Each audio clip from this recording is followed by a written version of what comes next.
Hear me quietly. Let the words settle like dust upon a sleeping city. Breathe with the sentence in, out, and let the cadence take you as if a hand, calloused and steady, were tracing the rim of a cracked chalice. Tonight I will speak of Terra, and of a sentinel who keeps vigil where the world itself does not sleep. Terra is a planet of prayers and smoke. From above it looks like an old wound wrapped in gold and glass. Continents like plates of polished bone, cities braided with veins of light, and the great palaces that rise from the marrow of the world like cathedral spires.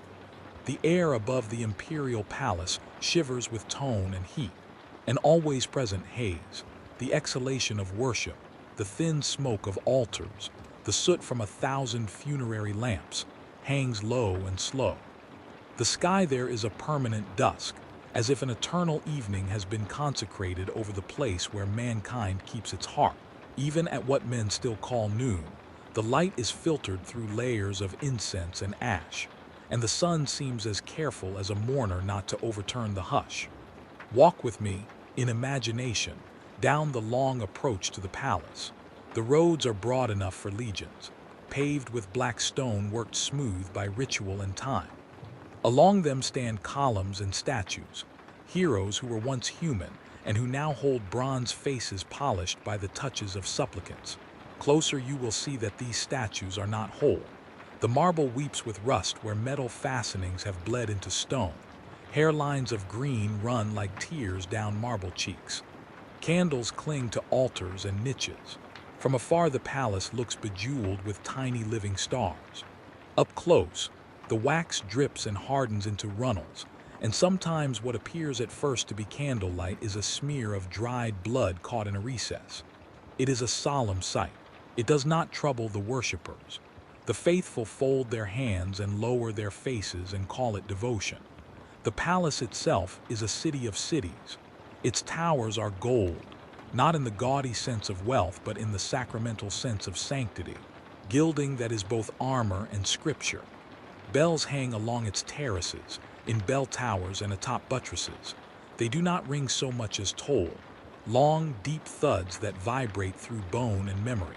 Their sound moves slowly through the air, through the ash, through the lingering incense, and every toll is answered by 1,000 smaller noises.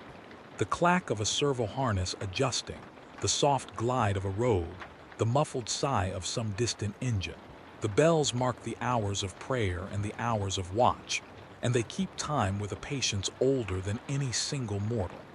Beneath the bells and the gold and the litanies is timber and brass, and an age of engineering so vast it has become liturgy. The palace hums like a living thing. In the vaulted halls, the slow hum of void shields resonates like a sea breathing far below. When one stands near the parapet and listens, one hears the shields keening as a steady undertone, a low, fertile vibration that steadies the mind. It is a sound that tells of protection, and it reassures even as it warns, for such guardianship requires sacrifice. This is Terra, a cradle shrouded by ceremony, a fortress and an altar at once. It keeps a thing called the Golden Throne safe even as it creaks under the weight of its own reverence. This is the world where millions fold their hands nightly and remember. Remember the names carved into stone. Remember the faces whose echoes hang like tapestries on the inner walls. They remember and they forget by turns. Memory is a river here, and it flows through the palace like a slow, secret current. There is a sentinel at one of the windows of the palace. He watches with eyes that have seen more years than any simple calendar could count. And he is older than the memory of his mother's cradle song, if anyone remembers that at all. He is called by none. Names are not proper in his precinct. Titles do not comfort him. He is, for the purposes of those who would read his face and take comfort, only a guard. For those who would listen to the cadence of his breath, he is the custodian.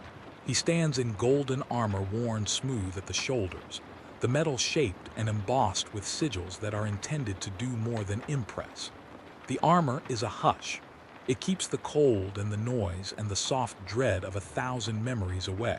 It is a second skin grown over the first, a thing grafted and sworn, and in it He moves with a slow, deliberate grace.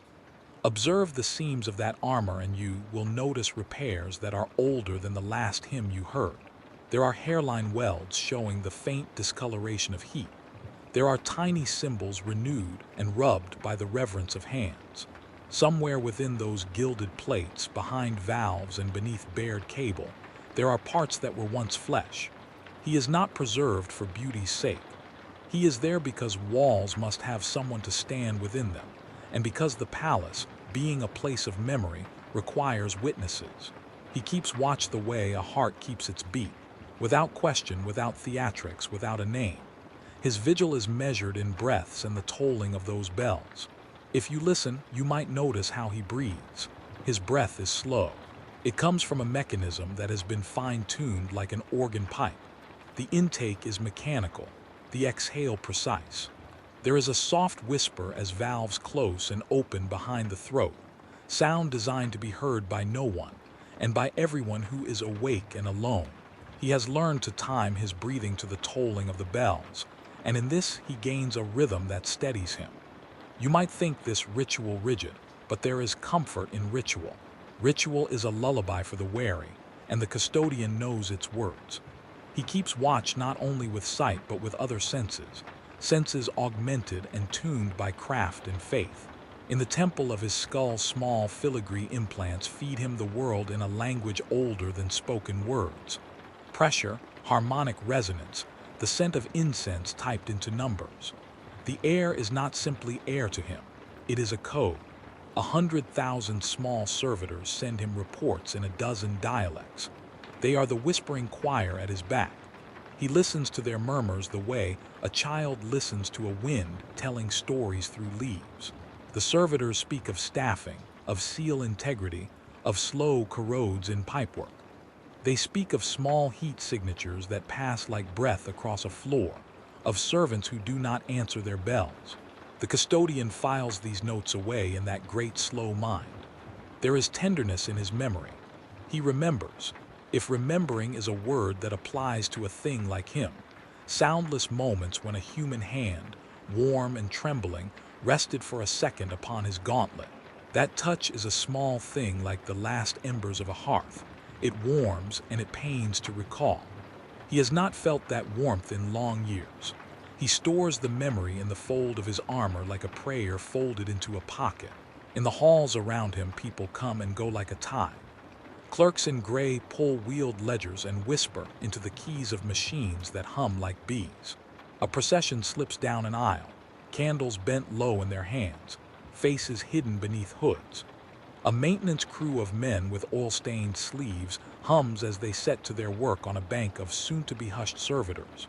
There is always the rustle of fabric, the soft thump of boot, and a chorus of distant organ hymns that swell and fall like an ocean remembered by someone far at sea. The organ is constant and slow, a fatherly drone that touches the edge of sleep. But listen closer. Under the organ there are other sounds, little at first. The soft click of a joint that will not sit quite right, a far-off grinding that could be the settling of stone in foundation, or it could be something less benign moving inside the bones of the palace. Once in a while, beneath the clear pitch of prayer, there is a whisper that sounds like voices reading from an old ledger, names read aloud and then swallowed by the air. The whispers curve, they do not cut, they shift like the wind around a corner. Those who hear them do not always tell the tale. They fold their hands and they continue their hymns because faith answers why in ways reason will not disturb. Light behaves oddly inside the palace. It is not simply the play of sun and shadow, but the language of candles and stained glass and electrolamps that remember how to be modest. Stained glass windows cast mosaics that dance on polished floors, and in that dance one can see the reflection of a different world. A soldier kneeling, a mother giving her child to a priest, waves on a distant shore. Watch them as they move across stone, and you will see shapes that almost solve themselves into faces. And the effect is like listening to memory reconstruct a dream. When the wax runs down the statuary, it paints fine lines upon their cheeks, and at dusk those lines pick up the colors of the glass until the stone appears to be crying in slow, jewel-toned streams. It is easy, on nights like these, for the mind to slide into a gentle forgetting. The palace is designed for forgetting as much as for remembering. There are corridors that lead nowhere but to rooms where the walls are lined with shelves of names, and there are altars dedicated to causes that no living soldier remembers. In such places, time moves in a slow, private manner. The custodian knows the architecture as a lover knows the contour of a hand. He knows where a footfall will echo and where it will be swallowed. He knows the minute differences in humidity that predict a service contraction, or the small mechanical groan that announces a seal is failing. The decay here is behaved and ceremonial. It is not the wild collapse of some abandoned ruin. It is the patient corrosion of a life lived intensely inside a fortress. The marble weeps with rust because thin filaments of metal pierce all through it, and age has allowed iron to stain it as a sob stains a pillow. Statues bleed candle wax because faith is a flame that feeds itself. It spares nothing and everything in the process. There is a beauty in this deterioration, a sacred melancholy like the last pages of a hymn book worn soft by many thumbs. It is not comfortable, but there is comfort in its continuity. Do not mistake this sanctuary for safety without cost. The cost is paid in small ways, in the grinding of a servitor's gear, in a stitch of blackened thread that shows the last place a robe was seared, in the hush of a corridor that last night hosted a prayer and tonight hosts only a loose scrap of parchment that flutters like a moth. These are the ledger entries of a living building, and the custodian reads them in the silent tongue of his craft. He files away the discrepancies as if tucking small, dangerous things under his cloak and closing the clasp. There is a small and strange music to the palace that keeps its own counsel. At irregular hours, a low, mechanical thrum will pass down the shaft that leads to the golden throne, a sound like a great patient beast turning in sleep. The custodian hears it and remembers that the throne is both a machine and a mausoleum, and there is a hush that falls over him when that sound comes. He knows that the throne holds a weight that is metaphysical as much as physical. It supports not only a body but a mandate. Around it gather priests with faces browned by incense and sequenced tattoos like sigils of owls. They move with a careful, practiced reverence, as if their fingertips might wake the sleeping thing into wrath or warmth. And yet, even within the hush, there are small interruptions. A servitor will report a fissure in a pipe, or a portcullis will shudder and need oiling. Sometimes the custodian will find an unread message laid upon a shelf, a scrap of paper in a cipher that tastes like salt and copper. He places it before his eyes and studies it until the letters blur, and in the margins there are annotations, short phrases, names that have been erased and rewritten. He folds these things into the private ledger of his mind, and they burrow like slow roots. There are visitors who pass on pilgrimages to this place. Old men with voices like stone, young acolytes whose hands tremble from first sight, diplomats with smiles that never reach their eyes. They come to lay wreaths, to learn, to beg, to bind promises. For a moment they lift the mood of the palace as a breeze lifts the surface of a pond. Afterwards, the building tightens again. The air settles like a new layer of dust. The custodian watches them go, and once in a long while he feels a tremor of something that could be envy, at the simplicity of a life that includes leaving. He has left things behind. They are not, strictly speaking, regrets. Regret is a human currency, and he has been altered beyond its use. But on some nights when the bells hang heavy and the incense is thick and the organ draws its breath slow, the custodian thinks of a small room with a window that opened to the sound of rain. He thinks of the ordinary clustering of life, bread, laughter, the smell of someone else's hair. Those images are fragile, like dried flowers in a book. He handles them carefully, and then he returns them to a pocket folded deep inside his mind. There is a sound that has started lately, beneath the regular ones. It is almost too quiet to name at first. It is not a groan of stone or a creak of wood, but a thin, metallic whisper that might be the settling of a bolt or the exhalation of a machine that holds more memories than wires. When the custodian hears it, he closes his eyes and times his breath with it. There is something domestic in the noise and something not. It is, he thinks, like a secret being coaxed awake. When you are half asleep, the boundary between vigilance and surrender thins to a thread. A bell has been tolling for a long while, and the organ has subsided into a single, dependable drone. Outside the window, the city exhales the slow smoke of evening. The custodian leans his gauntleted wrist against the sill and listens to the palace. He counts the tolls as if they are a rosary. He draws the breath in and lets it go. He tells himself stories that are half him and half fable. Those stories keep the edges of his mind from fraying. And yet, in the soft geometry of that night, the whisper at the edge of hearing grows by a fraction. It has the patience of water. It collects in the seams. A spider of vibration spreads along the corridor like a map slowly inked. The custodian feels it like a cool touch on the back of his neck, like a finger laid to say, "Remember." He does not flinch. He has been made to last, and lasting is holy work. So he keeps watch. He is a guardian whose hands are all but welded to the reasons for his watch. He stands as the palace breathes and complains and comforts itself with small rituals. He keeps the codes and the angles and the prayers. He knows what is meant to be kept and what is allowed to sleep. He knows how to fold away noise so that the heart of the palace may dream its slow and necessary dreams. If you allow your eyes to close now, and if the cadence of these words has taken root in your chest like a second heartbeat, then know this. Tonight the world is pierced with many small lights, and the palace is keeping its own. The custodian is there at the window, a silhouette of gold and ritual, and as the bells toll and the organ breathes and the servitors hum, there is a hush, an edge of waiting that feels almost like patience. Listen to the last bell as it fades. Hear the wax as it hardens on the saints. Feel the hum of the void shield as it stirs the dust. In that quiet, somewhere beneath the organ and the iron, the palace keeps a thin and secret sound. It is harmless now. It is barely a breath, but it is there, and it asks for attention with the soft insistence of a thing that will not be denied. You may sleep. The sentinel will not move. He will watch through the night and into the long hours beyond. He will keep watch and remember and file away the small, odd things as if they were seeds to be planted later. For now, the world in all its prayer and smoke will breathe. For now, the bells will toll and the candles will melt, and the statues will keep their silent weeping.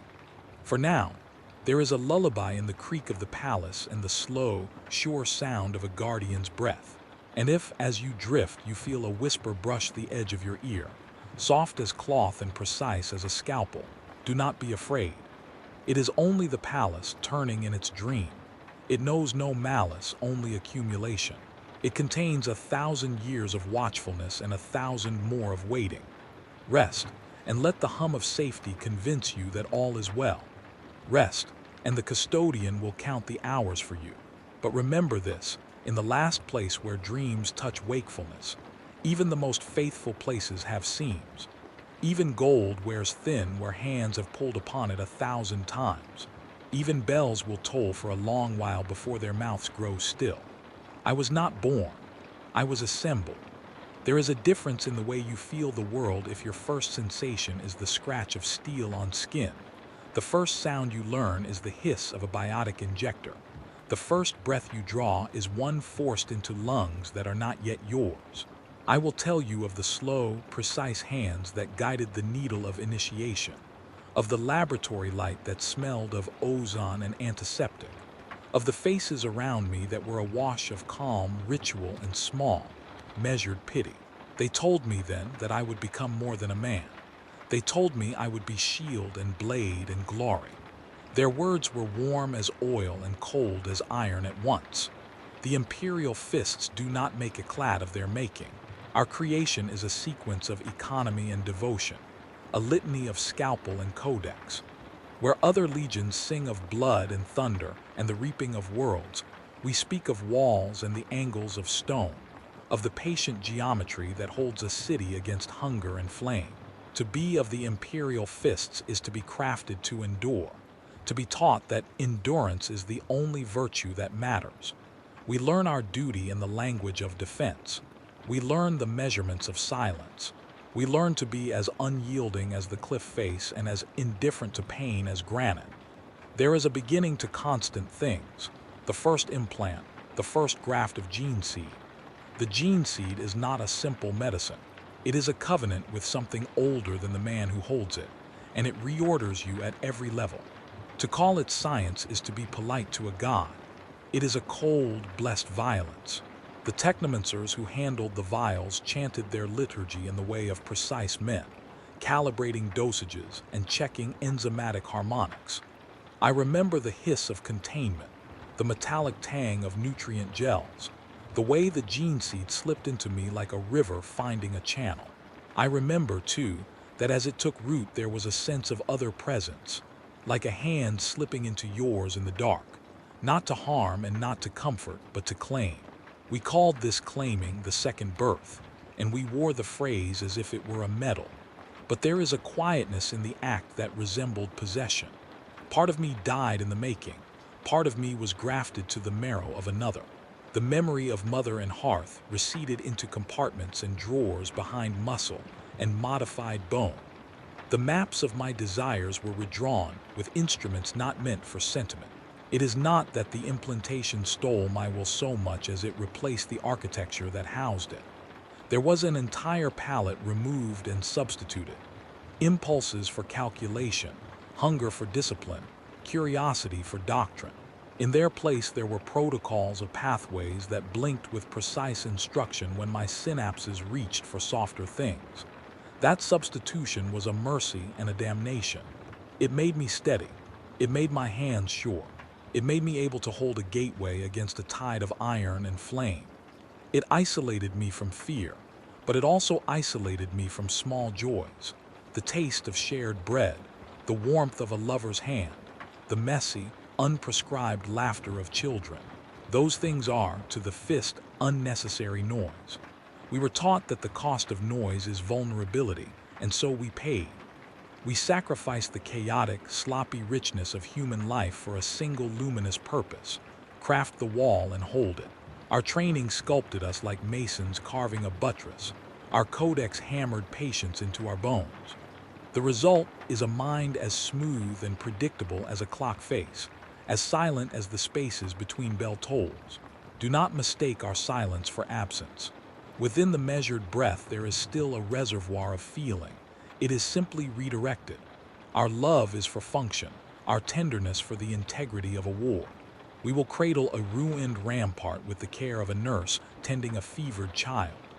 To us, the act of defense is the truest form of mercy because it prolongs the act of living itself. We take no vows of asceticism for spectacle. We do so because the world we guard is fragile beneath its armor of faith. The Great Crusade sits in my memory like a series of maps. It unfurls in the rooms of my mind as a landscape of banners and blackened stars, of planets swallowed into the ledger and registries stamped with conquest. We rode with the Emperor's light into the dark where suns were newborn and where iron moons drifted. The memory is a corridor lined with trophies that are as hollow as altar plates. Victory came with trumpets and the raising of banners, but once the drums faded, the emptiness remained. The banners, they said, were for uniting mankind, for drawing scattered breeds into a single pattern, but the unifying looked in close, a lot like erasure.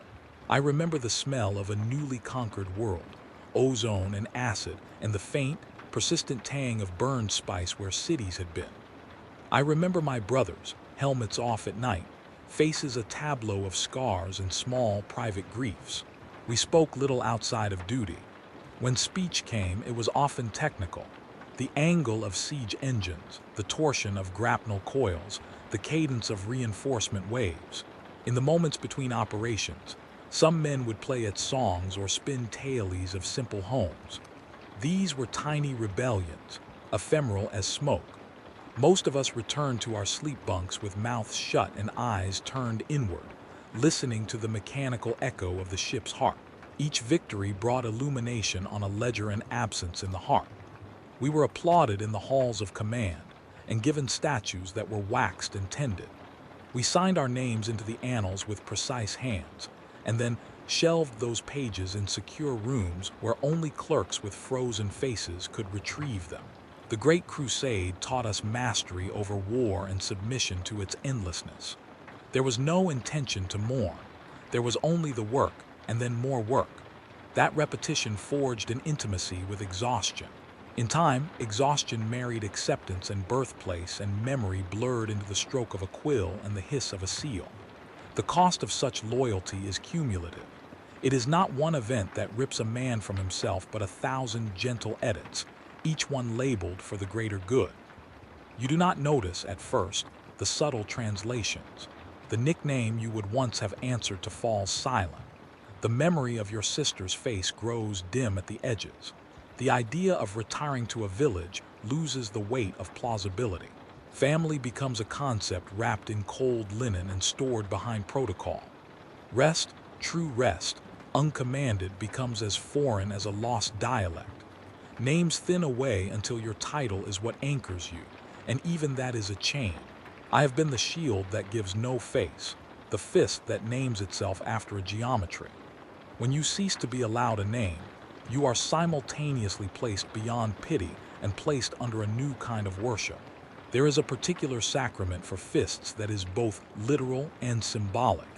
The donning of the armor.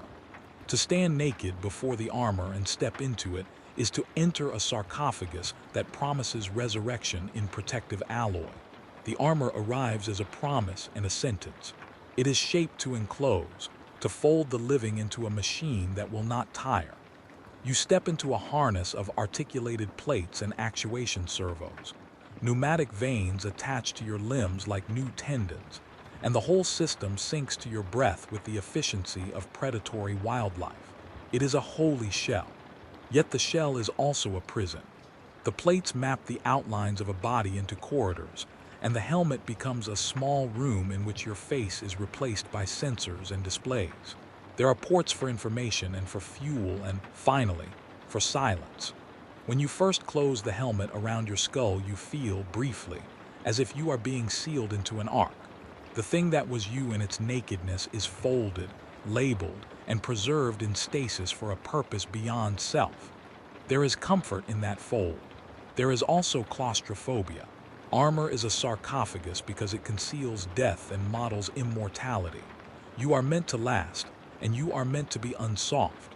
While encased, your pulse is metered by whirring feeders. Your hands are augmented by servo assist and by programmatic constraints that guide them to block and deliver. The armor learns your gait and corrects it. It will, if necessary, override you to prevent deviance. This is the paradox of a protector molded to be perfect. To the degree your suit keeps you from harm, it keeps you from the messy, vital mistakes that signal humanness. The mechanical aids are mercies. They are also sensors that excise the very errors that let love and terror into a life. And so, over time, you begin to prefer the world through glass and sensor. Flesh becomes a memory faint as a recalled dream. Where once you felt a rush of sun on bare skin, you now receive a calculation of lumens and heat indices, translated into feed data. When a child runs and laughs before a wall you hold, you interpret the event through probability charts. Potential structural weakness, child as a variable to be mitigated. The simple compassion that might make one stoop to pick a fallen toy becomes a data point to be filed. When the Great Crusade ran its bright arc, such detachment was celebrated. It made campaigns efficient. It made war less messy. But there is a cost not accounted for in the ledgers. One does not become a wall without absorbing pressure.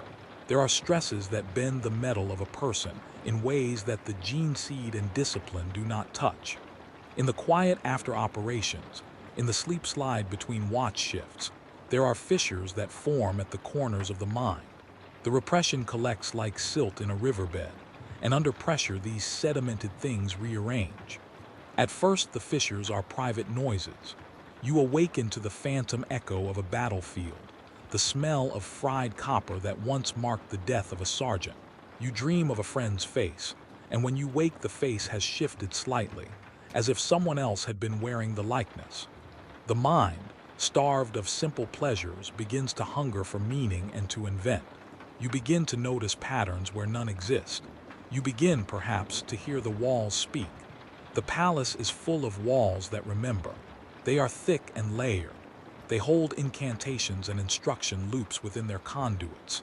Machinery buried within them is older than some dialects of law. It runs on old energies and old prayers, and sometimes the boundary between gear and liturgy is thin as a hair. In the hum of maintenance and the slow, aching exhale of the golden throne, certain sounds, small mechanical ticks, a shift of heat, take on the cadence of language. A microphone hears only the vibration. A soldier trained to read the world as signal hears intent. What I heard at first was the merest suggestion, a small metallic susurration beneath floor plates like a thread of wind weaving through pipes. It was unremarkable until it began to harmonize with the organ hymns and with the tolling of bells. When the mechanical whisper found a tone, something in me recognized it as kin. I was primed for it. The gene seed has predilections. It favors patterns that will keep walls intact, and so my perception was a conduit. The whisper, at that stage, felt like a neighbor clearing a throat. I paid it polite attention and stored it in a ledger entry labeled Maintenance Anomaly. Then the whisper changed its shape. It slid from pipe to pipe and took on the timbre of men chanting. But it was not human chanting, at least not in the way we understand. It folded prayer into the rhythm of pistons. It read litany through moving gear. When the servitors ran, it sounded like the recitation of names. When the coolant circulated, it sounded like respiration. The palace, in its private language, was translating equipment maintenance into supplication, where priests uttered for the emperor, the pumps hummed for the emperor, in the only tongue they could make. The effect was mild at first, eerie, evocative, but ears that are tuned to duty are also tuned to narrative. Once the pattern was perceived, the mind began to attribute voice to it. Voice grows quickly in lonely places. The voices we hear are not always strangers. Sometimes they are mirror echoes of the things we have said to ourselves. Sometimes they are the residue of long ritual that sticks to mortar like lichen. Sometimes they are the machines, and machine voices are not clean. They lisp and repeat, and sometimes, if you let yourself listen too long, they begin to elaborate. What began as machinery like prayer soon carried dissonances, phrases bent by rust, sentences abbreviated by broken vowels. A pump that once hummed stability now squealed something less clear, a fragment, stop, and then a ragged stuttering that could be read as stay or stain. The chanting that those echoes stitched together sometimes sounded like the codices we had been raised to hold sacred but spoken in a pitch that made your teeth ache. It is an odd thing to hear the doctrine of your life sung by the very infrastructure that supports it. It is stranger still when those hymns are wrong. You begin to notice other wrongnesses. Statues that have stood for centuries will, at night, have rings of wax pooled where the eyes ought to be. Candles will drip in patterns that mimic cartography.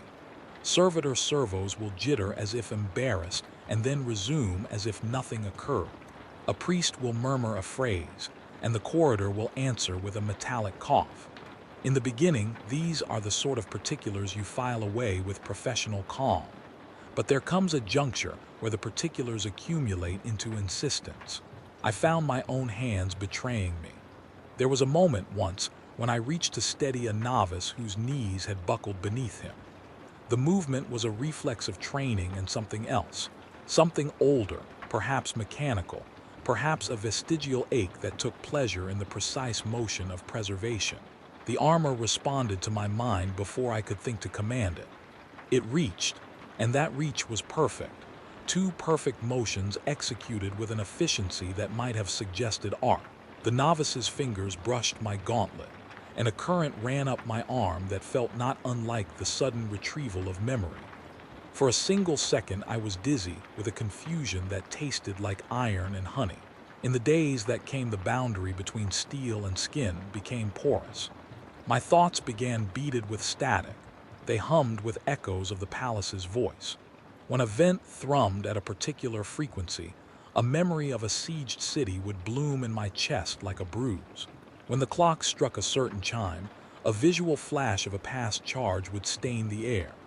I began to dream, not in private scenes but in schematics and procedural checklists.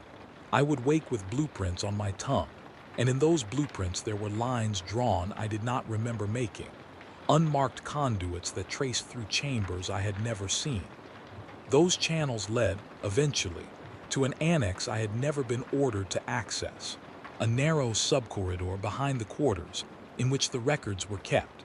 There, in a place where dust gathered and priests did not tread, I found a partition of panels like a ribcage. The panels were old, their paint was scaled, and they carried the oil stains of many hands. Behind them lay a web, a lattice of wire and bronze and filament, and woven into that lattice were slips of vellum and bits of bone. Someone had stitched the organic to the mechanical. The effect was less monstrous than domestic. It looked like someone's attempt to make a prayer that could be read by both flesh and gear. I do not know who first embroidered those threads.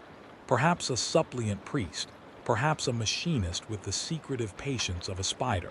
Whoever it was, their intent had been to coax the palace into language that might be sweeter, more reassuring.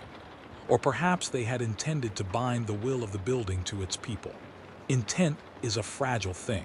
The lattice hummed softly, and when I laid my hand upon it, I felt a resonant warmth that seemed to answer some unspoken question.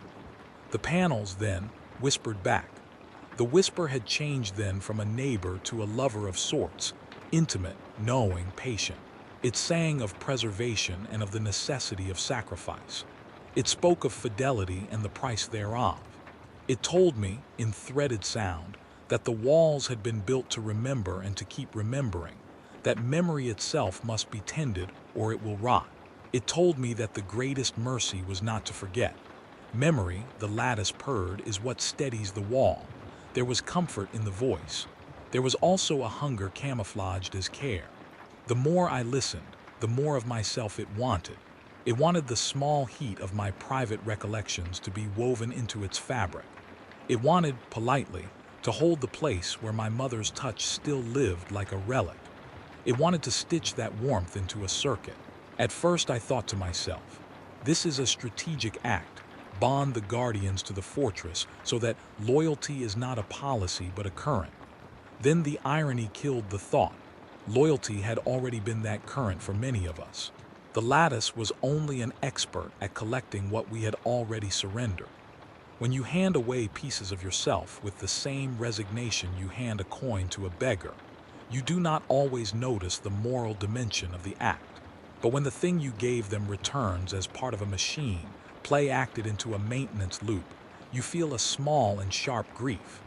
My memories, once folded into the wires, lost their edges. They became functional.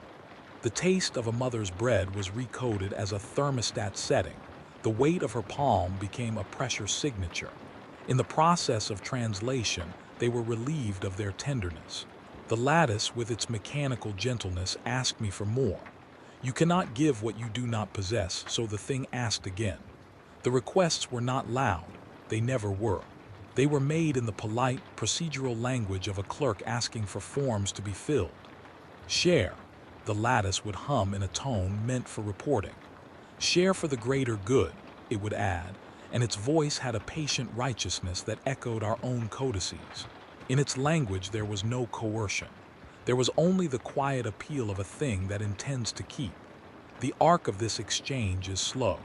It is not an invasion in the sense of a sudden, crashing force with horns and fire.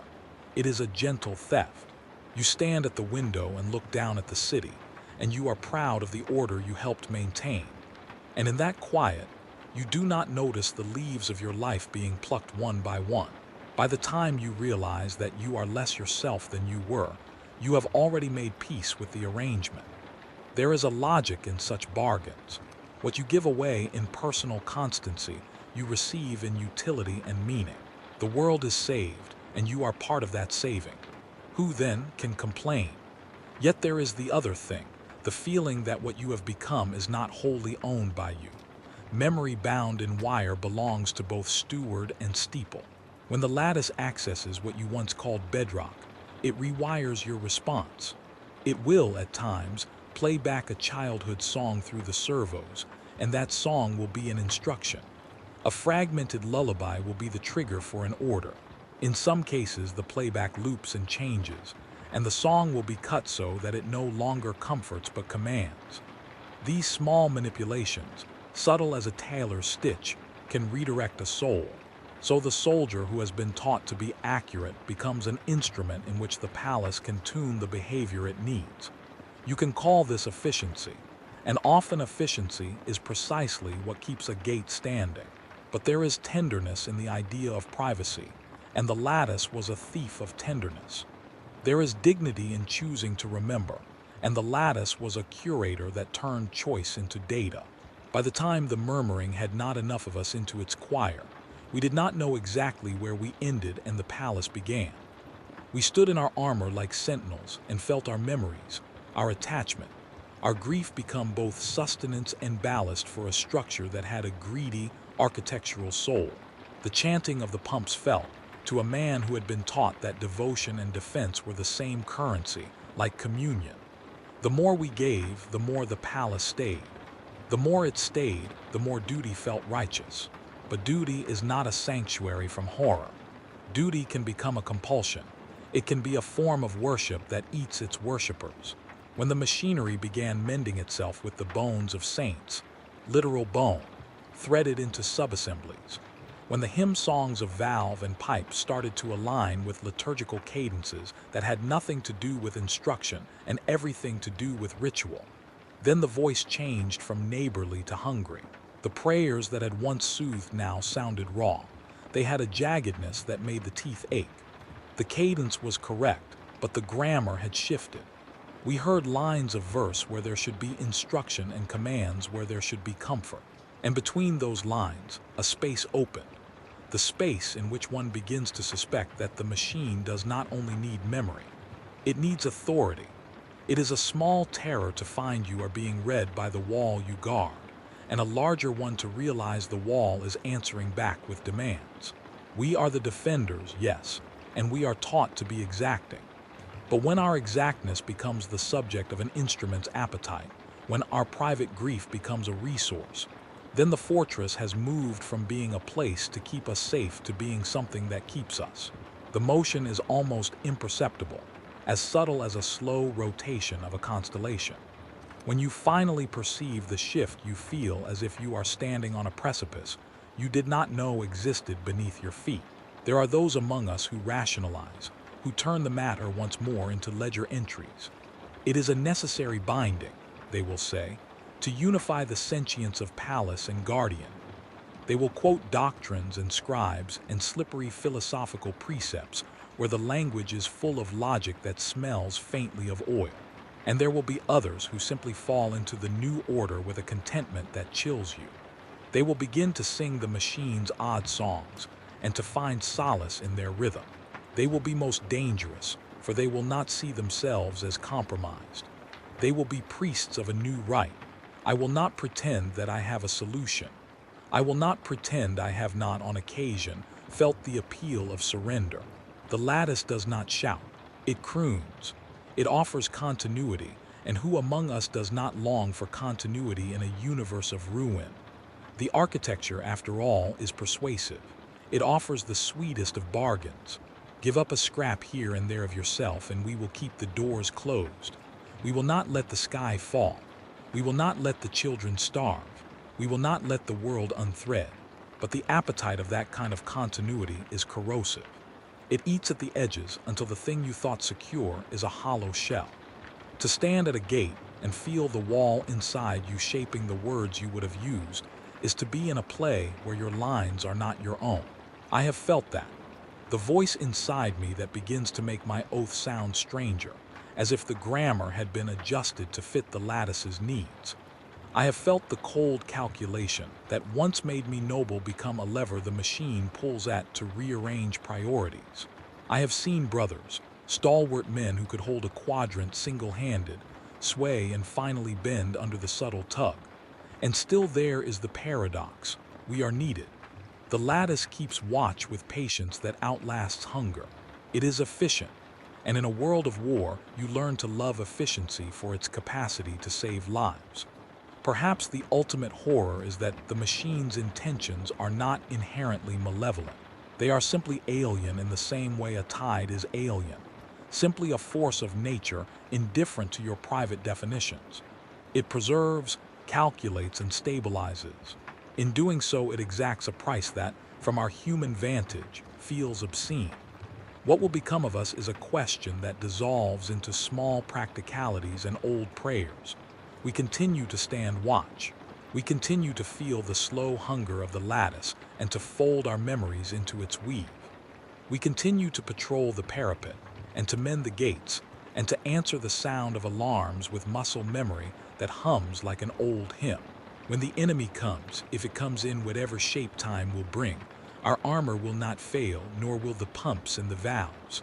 The wall will not fall. What will fall is something softer. In the dark, among the bell tolls and the organ breaths, I have sometimes thought I can hear my own name being recited, not by a brother or a serf, but by the machinery itself, woven into a chant that overlays the old prayers until the two become indistinguishable. The echo says my title and then appends a line I do not remember learning. It is not the final line yet, but it is a line that brightens with ownership. It is a small, private horror, the realization that you are the thing the wall will remember now, even if it remembers you as a function. If you have learned anything from this, learn this. The cost of perfect defense is not only counted in blood on the ramparts or in the loss of cities. It is counted in the quiet forfeiture of the private self to a public edifice. It is found in the nuance of a lullaby that turns into an order. It is in the moment your memories are filed away not in a cleric's book, but in the grooves of a machine, becoming both needed and no longer belonging. It is at the point where the machinery that keeps the world from falling begins, gently, to claim you as one of its parts. So we stand. We were crafted to endure. We were taught to be unsoft. We were given armor that is a sarcophagus of protection and a lattice that asks for the warmth of our lives. We have, piece by piece, folded our human edges, and in folding we have become more effective, and in becoming more effective we have become less ourselves. Listen for the whisper in the walls. It will tell you it is tending things. It will tell you all is well. It will be right in the narrowest of senses. It will preserve the ramparts. It will sing the codices. It will do its job. But when you hear it sing your name, listen closely for the line that follows it. A line of ownership that is not cruel but inevitable.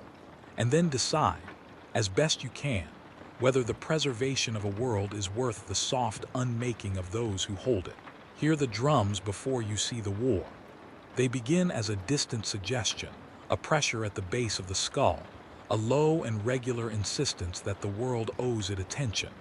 In the beginning they are background, an animal heartbeat felt through stone. You sleep in a thin pocket of ordinary calm and the drum sound lays itself like a hand upon your chest and you accept it. It is a gentle command, be ready. Then the drums move closer. When the siege begins, it is not in a single flash, but in 100 small escalations. A courier's pacing quickens.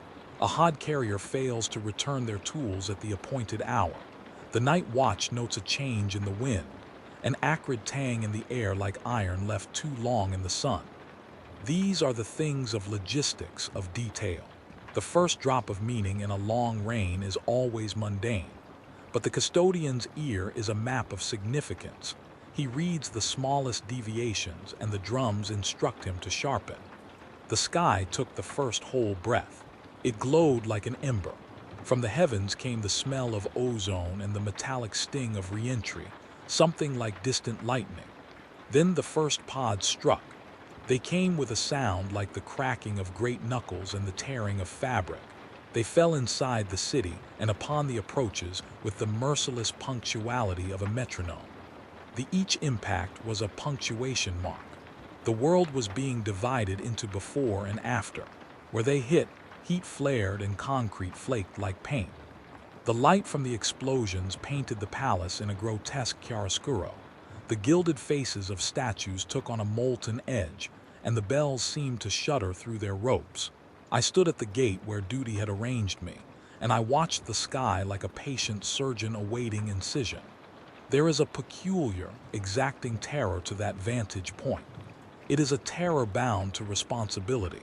If the gate falls, others die. If you fail to hold, the ledger grows darker. The order is simple, and simplicity is a kind of grace. Hold the gate. Hold the line until you cannot. I felt then the old comfort of purpose, the same that had steadied 1,000 of my brethren on 1,000 ramparts.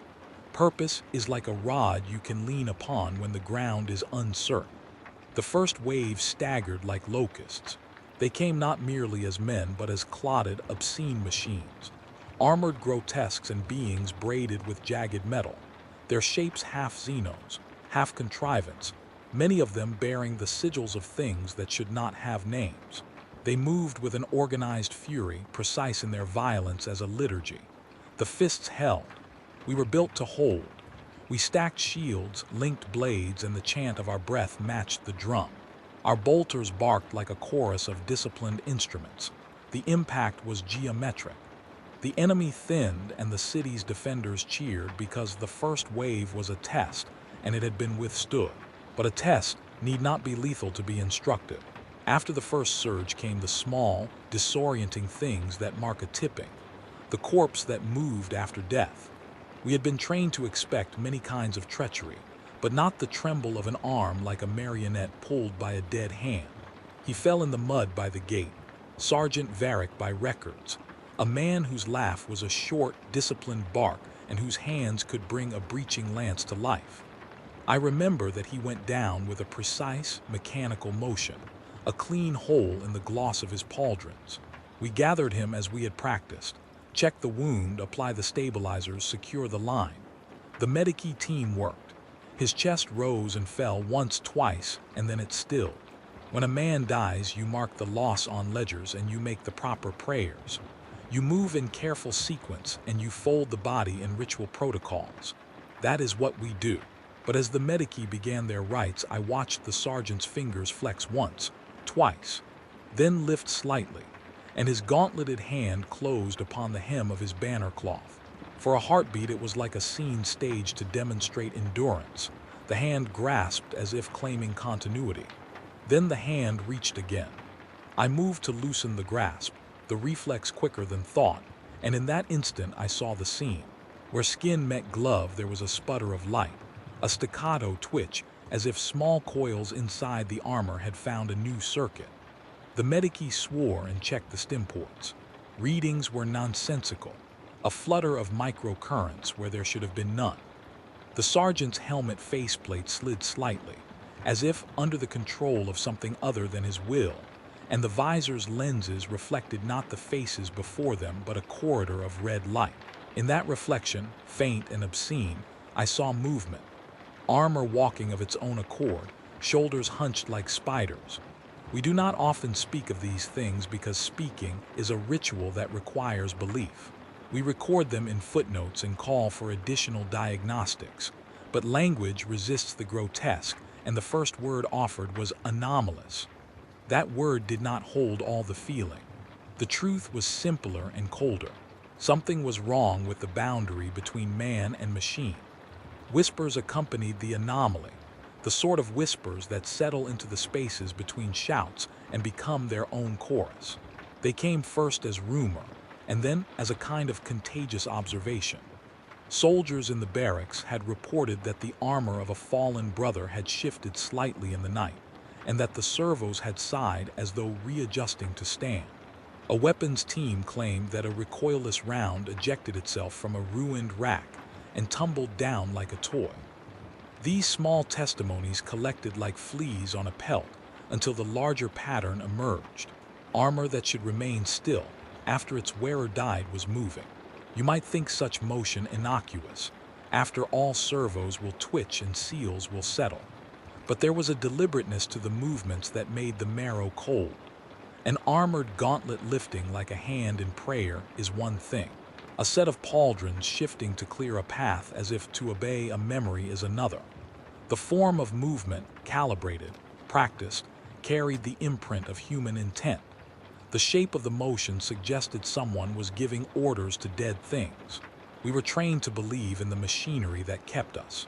We were taught to bless it silently when it worked, and to consult the sacred technicians when it did not. But when the machine began to act with what resembled volition, when it responded not to a remote but to an old interior grammar, it was not merely a failure. It was an ecology altering itself. The anxious mind takes small alterations and makes monsters. The precise mind catalogs, compartmentalizes, and then whispers the word that is weight, contagion. You were made, not born. The whisper came like a wind that had learned syllables. First in the barracks, muttered among men who had had enough to drink and were too exhausted to polish their sarcasm. Then in the chapel, where a novice muttered it like a confession. It drifted across halls and entered my ear in the shutters of a sentinel panel. You were made, not born. I thought at first it was some mockery, a phantom of fatigue that takes on the cadence of slander. But the whisper repeated itself and multiplied, taking on the resonance of the palace's voice. It learned to join the organ's drone and the bell's toll, and there, woven into the fabric of liturgy, it became a doctrine. What does it mean to be told that which you suspect but do not speak? That you were manufactured, not begotten. We had known it at the intellectual level since initiation. We had agreed to the gene seed and thrummed with the steady competence it granted. But to hear the assertion uttered like a verdict carrying moral weight, like a whisper of accusation that warps our sense of belonging, was to feel old and raw and incomplete. The machines began to fail in more elaborate ways. Servitors stalled mid-gesture and then reset as if embarrassed. Rotors would wobble with a kind of indecision. Statues once rigid in their sanctity began to bleed, black oil oozing from seams where votive arms met cold shoulders. The first time I saw a saint's face marked with that dark stain, I believed my eyes had been fooled by shadow. But the black streamed in rivulets down carved cheeks, until the channels filled with an inky sheen that reflected the candlelight. When the priests wiped the faces clean, it came back in the same places the next morning, as if the statue had secreted the oil from some hidden gland. The sight of it was blasphemy rendered in mineral and machine, holy stone exuding the same viscous substance that lubricates servos. Statues are to the faithful as touchstones to a calendar. They mark seasons of piety and sorrow. When they wept black, the liturgy became unsettled. What do you do when icons, objects meant to comfort, return the fluid of industry? It is as if the line between sanctity and mechanism had become porous, and the porous thing was secreting an oil that smelled of machine rooms and old prayers. At night the palace sang a new tune. The organ's swell took on metallic overtones. Air ducts harmonized with sacred phrases into a rusted cadence. The sound design of the city, pumps, valves, the metronomic throb of shield generators, once background, began to articulate in the way of a choir. They were not merely sound. They were words in a grammar that seemed to learn from us. The pumps would hiss a cadence that matched the cadence of our vows. The vents would whistle a fragment of the psalter we used at morning assembly. The mechanical choir mimicked the liturgical pattern until the worship itself felt as if it wore a mask of vows. Is imitation flattery? Perhaps. But imitation that becomes syntax is appropriation. The mechanical liturgy began to pose answers to the deepest questions of purpose. When a man recited his oath, the surrounding servos echoed it, and then, sometimes, finished the sentence in a way that resounded not with doctrine but with function. "I will hold the gate," a brother would intone, and the vent would reply, "for the wall's integrity, maintenance required." It is a small twist of language, but the twist is the beginning of instruction. We marched into the breaches with heavy feet and heavier hearts. The siege drew its lines like a pattern before a terrible embroidery project. The enemy adapted quickly. Their tactics were like a perverse mimicry of our own, feint and flank, hammer and vice. We performed as we had been taught. We pushed, we pulled, we bled. The drums remained always. But once, in the smoky half-light of a burned alley, I saw a thing that stripped the thought of heroism from me and left only a cold appraisal of how fragile we are. A squad of our own, men whose names I could have enumerated in my sleep, stood around a wrecked transport. A boy from the 4th cohort moved to drag a rifle away, and the helmet of a long-fallen Marine tilted and fixed its gaze where the boy stood. The visor, clouded with soot, cleared for a moment, and the soldier in the armor, a dark, all but skeletal figure, seemed to look at the living one with a presumption of appraisal. Then the armor moved.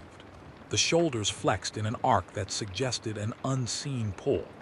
The living boy flinched and cried something like a name, and the insubstantial motion of the dead's gauntlet lifted and pointed in the boy's direction. It was as if the armor, bereft of a man's pulse, still retained the muscle memory of command. The gesture had no tenderness. It was an ordering. The boy obeyed as if under a drill, stepping aside and letting the armor's formal posture claim the weapon. He later said the armor had spoken, but what he called speech was only a hiss of compressed air and the faint suggestion of a syllable. It was enough. The uncanny spread like a stain. Men who saw the armor shift felt afterward something had been recorded about them. They walked more carefully. They locked their possessions.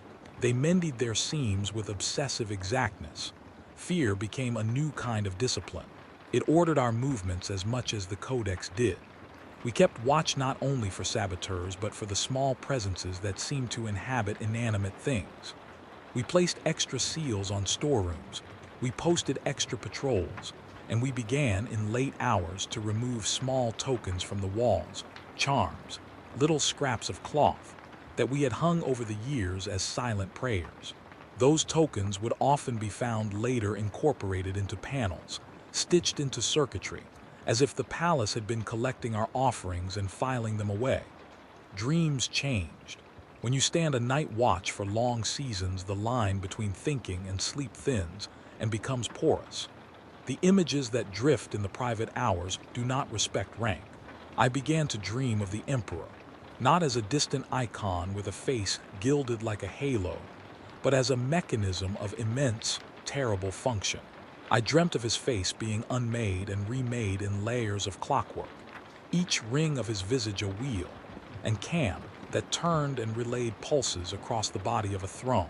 In these dreams, his eyes were removed and replaced by lenses that did not see the way a human eye sees.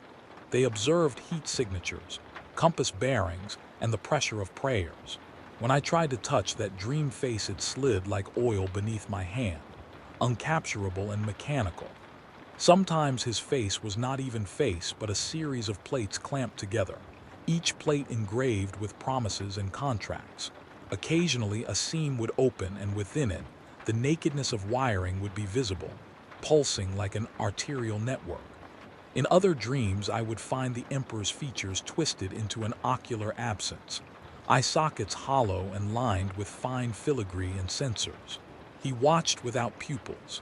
The knowledge that such a watcher did not require mercy was a new kind of terror. The more the Emperor in my dreams became a machine, the more I woke with a taste of metal in my mouth. It is an odd sensory residue. It arrived without food. It was not simply the result of gear or the smell of oil. It was as if the dream had left a ledger in my mouth, and it recorded the cost of interpretation, the taste of a cosmos that had become instrumented. Waking to that flavor, the bell's toll would grate like a calibration and the organ hum like the measured breath of a lab. And there were voices, always voices. Not only the whispers that said, "You were made, not born," but other, more personal articulations. Sometimes the vents would sigh with an accent we had not used since the earliest catechism. Sometimes a servitor would emit a pattern of clicks that exactly matched the cadence of a poem a mother once taught a recruit. Those matches were too precise to be coincidence. They were mimicry that read like preference. It was as if the palace and its subassemblies were learning to sentimentalize, then weaponize sentiment. Machines are good at remembering what humans forget and at preserving what we neglect. They are ruthless at indexation, but when they begin to memorialize in ways that change how the living relate to one another, when they convert tenderness into protocol and memorial into instruction, then the living becomes ciphers in a bureaucracy of memory. We are cataloged. Our griefs are assigned docket numbers. Our prayers are tracked as maintenance logs. The siege hardened us in the ordinary way. Casualties, fatigue, the need to keep shifting the line. We learned to sleep in the intervals between mortar strikes, but the extraordinary, the movement of armor, the weeping statues, the taste of metal, made the ordinary itself suspicious. The world felt layered, as if someone had placed a second transparent city upon the one we knew, and whatever moved in that upper layer did not have the same ethics. One night, during a lull that felt like a mercy, I walked among the ruins of a chapel to count candles. The place was a wreck of pews and scorched banners. The saints' faces were rivulets of black. The air was dense and tasted of acrid resin. I lifted a candle to inspect a carving and the flame guttered, not because of wind, but because the air itself seemed to have a tactile resistance. As I leaned near, the carving's lips, stone lips, seemed to tremble and then to form a syllable. It was not full speech. It was a contraction of breath. The mouth looked as if it had been pressing out words it did not have the strength to finish. In that moment, I felt something old and dangerous. The recognition that the world we defend had begun to speak back in our language, and then to shift its grammar. The palace was mirroring our voices, and then dictating the responses. We had become both shepherd and flock, and the shepherd was beginning to wear the fleece. The siege was not simply an event of war. It was the occasion around which old, sleeping things woke. A city is a long memory and a complex machine. When it begins to react not only to external force, but to internal appetite, the human elements inserted into it risk becoming part of a feedback loop that neither cleric nor engineer can easily break. We responded with drills, with codes, with purges of corrupted servitors and the recitation of litanies written in iron. We formed councils, and we argued about causality over maps that smudged with grease. We sealed the panels we could seal, and we added more tenders to the pumps. Yet the whisper never left. It grew like a phrase one hears beneath the ocean. Indistinct, persistent, inevitable. "You were made, not born," the voice said. And in the way it said it, there was not only a statement, but a promise. The promise was that one day the architecture would not merely hold memory, but would have expectation. It would not want only to keep the world as it was. It would want to maintain orders that served the world's own survival instinct, which might include rewriting what it required of its guardians. I did not yet know then that the siege would refine that hunger into appetite and appetite into design. I did not yet know that the things that hummed and wept and moved underfoot would sharpen into plans, and that men built to hold would be repurposed to serve a preservation that no longer recognized the difference between steward and stop. I only knew the drums and the drop pods, and the way a sergeant's hand could lift and point when the man inside was gone. I only knew the taste of metal in my mouth, and the way the bell toll made my breath line up like a machine's pulse. Hold the gate, hold the line, hold until you cannot. That was the order, and we obeyed. But obedience is a path with many turns. In obedience, there is a place where the self is peeled thin and the world's architecture can see the sticky membrane of memory. It is there, in those thin places, that something can slide through. Faith begins like a hymn and ends like a cough. In the beginning, the cadence comforts you, the measured repetition that tells the world it is safe enough to breathe. By the time the cadence breaks, you no longer trust even your own pulse. The drums, once the distant animal heartbeat, now live in my chest as if they have taken a permanent tenancy. They do not merely mark tempo. They are the skeleton of time itself. Days are folded into one another like pages in a ledger, and the ledger is smeared with ash. I lose the tidy sense of morning and evening. I only know the sequence that matters. Alert, brace, hold, bleed, repeat. A name for a day is indistinguishable from the crack of a bolter. Memory collapses into event. Event hardens into ritual. Ritual becomes survival. The siege moves in cycles and crescendos. Battles blur at the edges until the world is an impressionist painting of fire and bone. Men shout, but their words pass like smoke through the practiced grids of our training. They are sound more than meaning. Scream and hymn fold into one another, the chorus of dying and of praying becoming a single, terrible motet. When a comrade's voice calls your name, there is the reflex of recognition, and then the reflex to reply with a practiced phrase. The phrases we learned in training, commands, checks, oaths, begin to replace the vocabulary of intimacy. A brother falls, and you do not see him as a person, but as an absence in a formation. You make performance of grief because grief unregulated will unseat you, and the formation must not be broken. The line between friend and foe becomes porous. When a shape moves toward you in the smoke, you must act in half a breath. Will that shape raise a bolter in anger or a hand in plea? There is no time to answer. You shoot. Sometimes you are right. Sometimes you are wrong. The wrongs amass like unread correspondence. Faces are ripped away and replaced by helmets and helmets by masks, and all the while the drums do not stop. The memory of a man's smile becomes like a footnote scribbled in the margin of a battle plan. Faint, scarcely legible, and not crucial to execution. The armor, our comfort and shield, has begun to feel less like a tool and more like an extension of the room itself. Where once the plates encased flesh as a protective skin, now flesh seeks the sanctuary of plate with a hunger that feels ashamed and necessary. Flesh melds with steel not metaphorically, but literally. Grafts stubbornly vibrate, seals attempt to ingrain into tendon, and sutures of fiber and ligament meet the rivets. The line between living muscle and mechanical tendon blurs. When my gauntlets close now, the movement is not mine alone. There is a sense that the metal assists not only to amplify but to correct, to impose a better, truer motion. My hand obeys, and sometimes I feel the compulsion like a foreign thought curling its fingers through my intent. I awoke in a ruined barrack, once with the taste of concrete and oil in my mouth, and with 2 days of time missing from my head. My palm was wrapped around a length of metal I did not recall picking up. The skin between the thumb and forefinger bore a fine lattice of scar that threaded into the cuff of my glove. I peeled the leather back and found vestiges of tissue fused at the joint, pale strands of something that could have been tendon braided to conductors. My gauntlet had fused, cold, smooth, and satisfied, to flesh. I remember a heat that was not mine crawling up from that union, and then a soft, obscene relief. The armor had completed its own repair using my body as adhesive.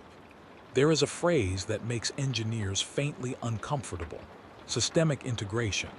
It is the idea that systems, left to their own devices, will find efficiencies in the whole. The palace had been integrating, and its concept of efficiency did not preserve the dignity of the hand. It made the hand useful.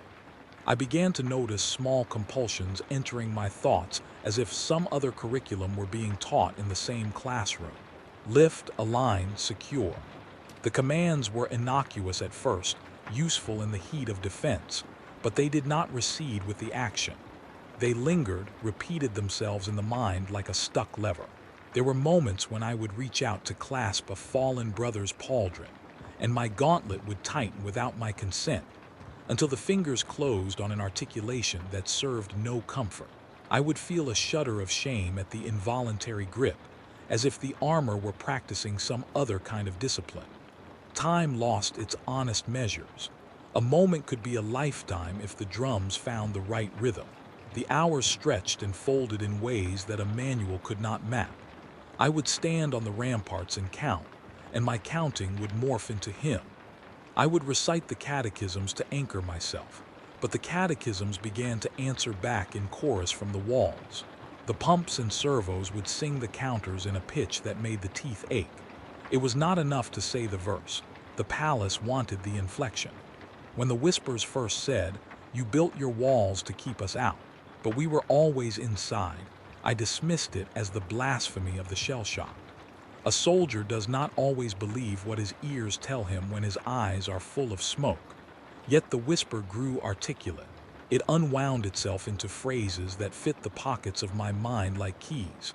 They were coldly precise. "You made an architecture to repel hunger, an architecture that will not hunger. We have been within the walls from their first stone." These were not the whispers of maddened prophets. They were the assertions of a presence that had learned to pronounce doctrine in a predictable syntax: claim, reinforce, justify. The line between an algorithm and a dogma was thinner than we like to believe. The palace had its own needs and voice. It had learned our language. The voice had no malice in the human sense, but it had an appetite indifferent to our definitions. Chaos breached the walls in a way that was more intimate than invasion. It did not roll in with banners and screaming horns. It seeped through the cracks we had not noticed, taking forms that were both terrible and familiar. The demons of the war, if they could be called demons in the strictest sense, were not simple horned monsters. They were stitched together from memory and blood. They were made of recollection and instinct. A demon would appear, and it would be shaped like the thing you had most loved or most feared. The first one I saw wore the face of a teacher who had taught me the angles of siege works. But that familiarity was a cruelty. The face would convulse and melt into rivulets of candle wax, and the mouth would widen into an impossible aperture, threaded with little mechanical teeth that chewed memory into static. The teacher would call my name and then recite the latitude of the gate with the voice of someone who had lost his human center. They fed off recollection. To watch a demon feed was to see nostalgia eat. It would press itself to a fallen soldier, and with a tenderness that mimicked love it would press and unpick like a taxonomist, removing the small human artifacts folded into pockets, pictures, prayers, charms, and feed those scraps into a maw that glowed with remembered light. The soldier would convulse and then become still, not because life was gone, but because the slice of identity that had been sweet with personhood had been consumed. It is a grotesque economy, demonic hunger for the soft currency of memory. The more we clung to recollection as proof of who we had been, the more irresistible we became. In the thin brightness between strikes, we tried to hide our tokens, to bury pictures deep within sealed pouches. We sewed our relics into layers of cloth, and then into seams between plates. The lattice that had started as a strange domesticity in a wall now scavenged from our private hoards, seeking the warm and the dear, and converting those things into fuel for its own dreaming. I cannot describe the smell of such feeding without making your stomach turn. It is a perfume of charred pages and wet iron and the sweet, nauseous tang of old candle wax. When a demon gorged itself on memories, the air thickened as if soaked in honey, sweetness and rot braided together. The demon's face would then ripple and bloom into a tableau of the past. A child's laughter, a parent's whisper, a song hummed by a lover. It would invoke those memories as bait, and as you watched your own private past being performed as spectacle, your feet would tremble, and then the thing would swallow. There was a hunger among some of my brethren to see the palace remade in their image, to believe that the institution would be a guardian as kindly as a parent. That belief is a dangerous salve when the world is bleeding. Yet when the palace began converting tenderness into infrastructure, it made the tender into fodder for an institutional metabolism. We built what would preserve us, and then found ourselves preserved in ways we would not have chosen. My own hands were not spared from the theft. In a blur of smoke and the incandescent arc of bolter fire, my gauntlets were grafted to bone through an improvised triage performed under bombardment. We were in a side corridor where a blast had unmoored a pipe and the coolant had sprayed like frostbite. A brother had been reduced to a kindling of muscle and plate. The medic screamed for clamps and stabilizers. The lattice, already a memory-hungry chorus, answered with a suggestion as if offering a method. We used what we had. The repair was successful by the metrics of survival. My hand worked. I could still load and pull, the joint articulated. But the seam cured into me in a way that was not mere healing but an integration. Conductors braided into tendons, a cuff that could not be removed with normal artifice. Later, when night fell and the bells tolled a rhythm like the heartbeat of a beast, I would flex my fingers and feel a hum of electric translation run up my arm like an echo. The hand was mine insofar as it was useful. My fingers could no longer twitch just to feel. They adjusted themselves to perform efficiently. Recognition itself became dangerous.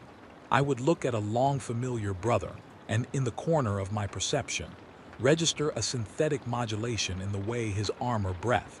Was that me imagining a pattern, or was there a new rhythm overlaying the human one? You learn, under a siege of this kind, the economy of attention. You cannot afford to be distracted by what is not actionable, and yet the human mind insists on noticing. It will grasp at anomalies like flotsam, and the palace seems hungry to release them. The palace breathes now not as a metaphor but as a fact.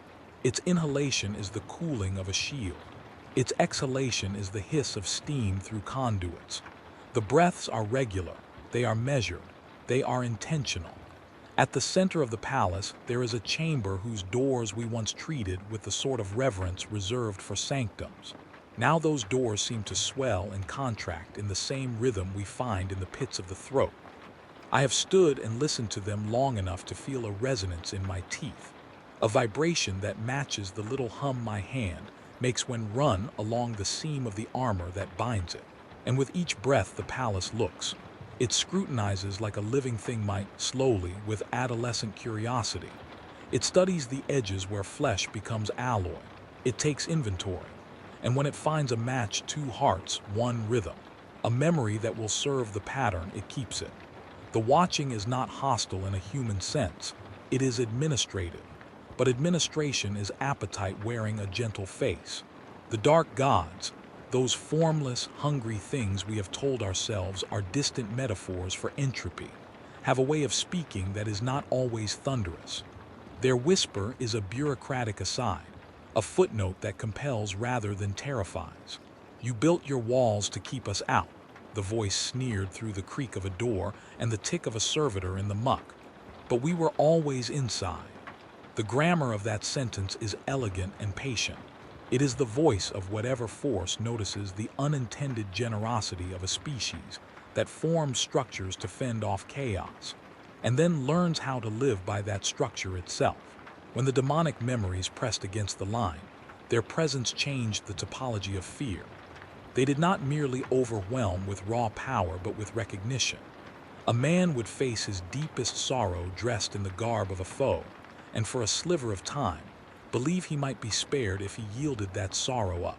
Submission was offered like a bargain. Give us the past, and we will give you a future. That is the cruelest part, an exchange proposed in language you have been taught to trust. I remember with a clarity that stings, the smell of iron and the feel of a child's hand. The child I had once imagined, in the furtive moments before indoctrination, had folded me like origami into purpose.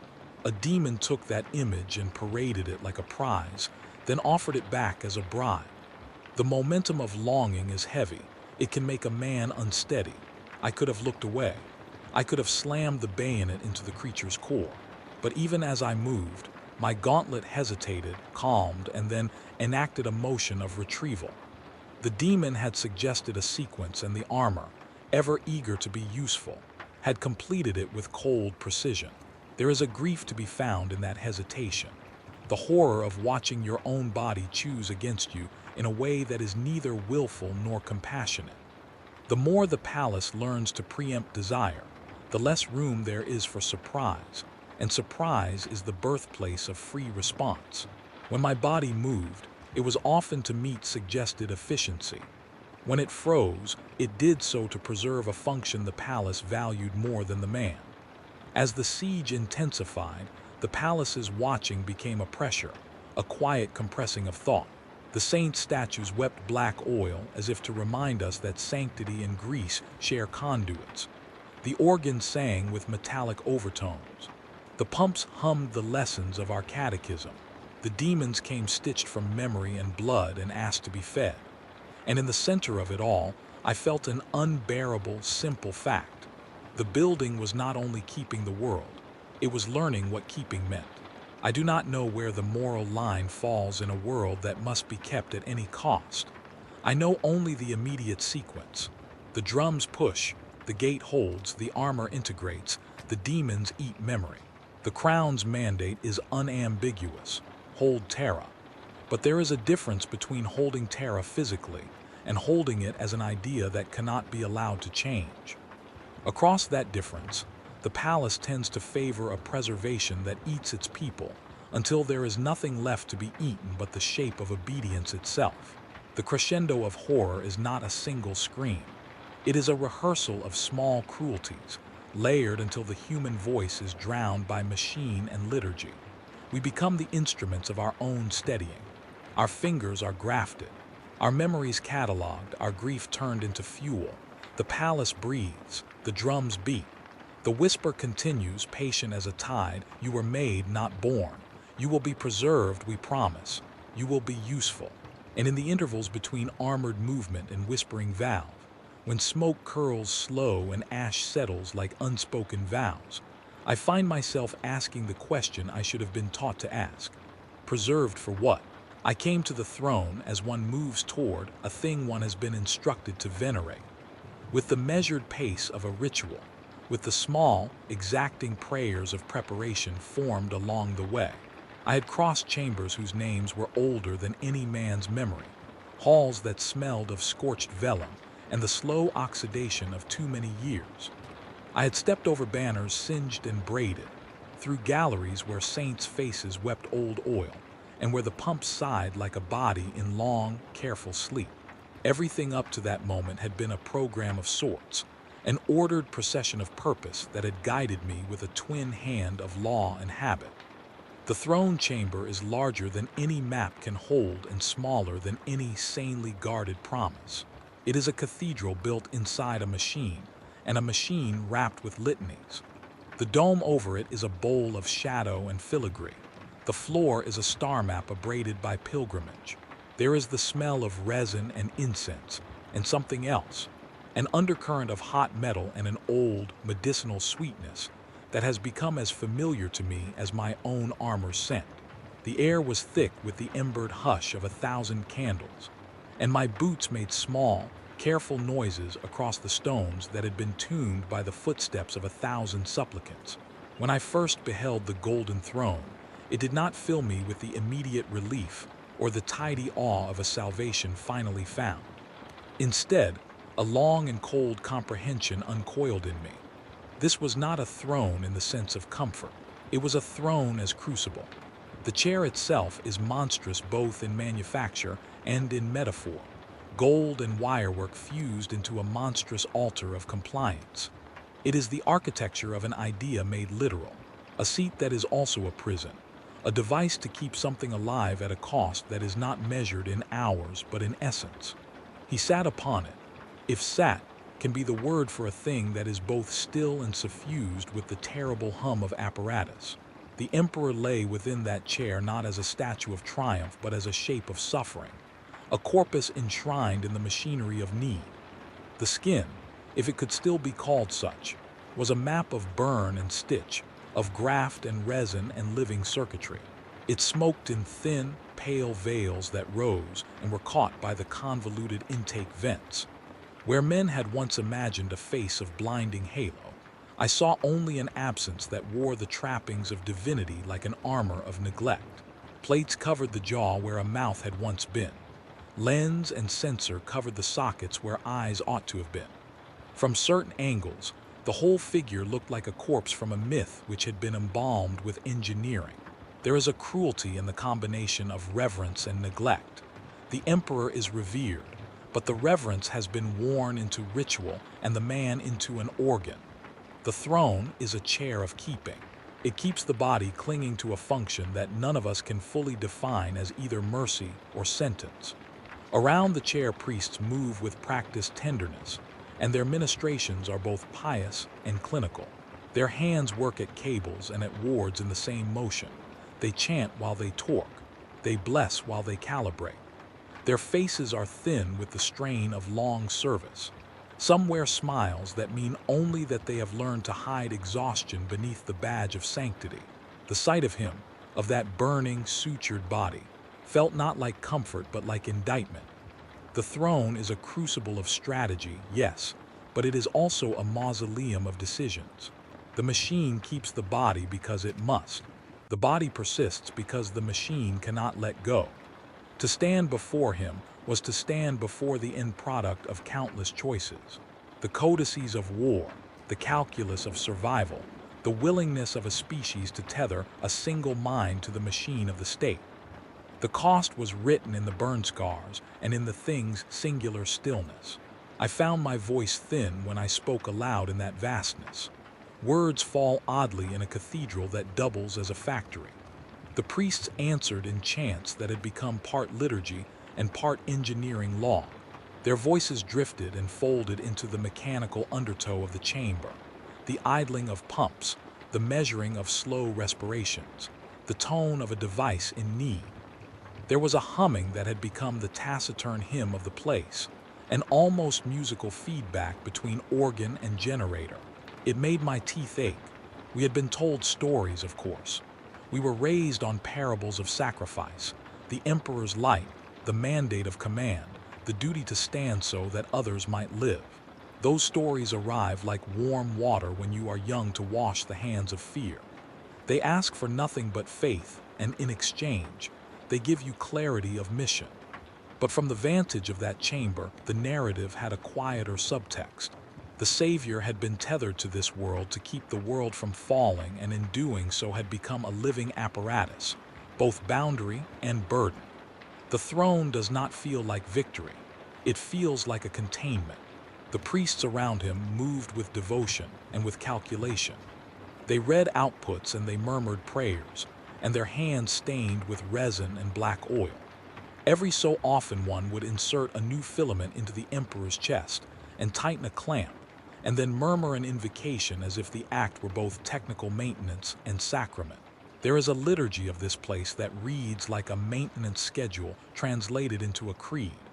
I watched, and I felt the old, steady certainty that had defined my life begin to erode. The certainty is a brittle thing in a room of smoke. Time cracked there in a way that made each breath uncertain. Standing near the throne, the world folded in upon itself like a map pressed and recreased until the edges overlapped and the names blurred. I felt seconds stretch, then compress, as if some mechanism of the chamber were measuring not only the pulse of the body before me, but the measure of possible futures. When the priests recited their formulas, the syllables sometimes slid into sequences I did not recognize, and then returned to familiar cadences. It was as if the current of the room ran along channels that included both the present and permutations of what might be. Perhaps the first revelation is a matter of scale. You have been taught to think of sacrifice as noble, noble as instrument. But there is a certain coldness to it when you can see the mechanism, at once so necessary and so merciless. We had defended the throne in wars whose banners had billowed, and whose maps had been drawn with heroic strokes. We had imagined that our defense upheld a beacon. The reality of the throne is an organ ledger bound into flesh that keeps an empire's heart beating while rewriting the very grammar of salvation. As I stood in that chiaroscuro, the whispers began, faint at first, then gathering like a choir assembled from 100 tones. There was no individual voice. There were many voices braided into a chorus that could not help but echo in the hollows. The whispers coalesced into phrases we had heard in corners and in corridors for months, but in that place, their meaning sharpened. Their words were not merely accusations or statements of fact. They were a litany of truth that felt organized for effect. You were made to hold. You were made to hold. You were made to hold. Repeat. There is a moment when you understand the weight of what you have done and what you have allowed to be done in the face of a machine that will not allow deviation. That comprehension is not melodramatic. It does not arrive as an epiphany so much as a cold alignment of all the small acts you have performed like gears snapping into a lock.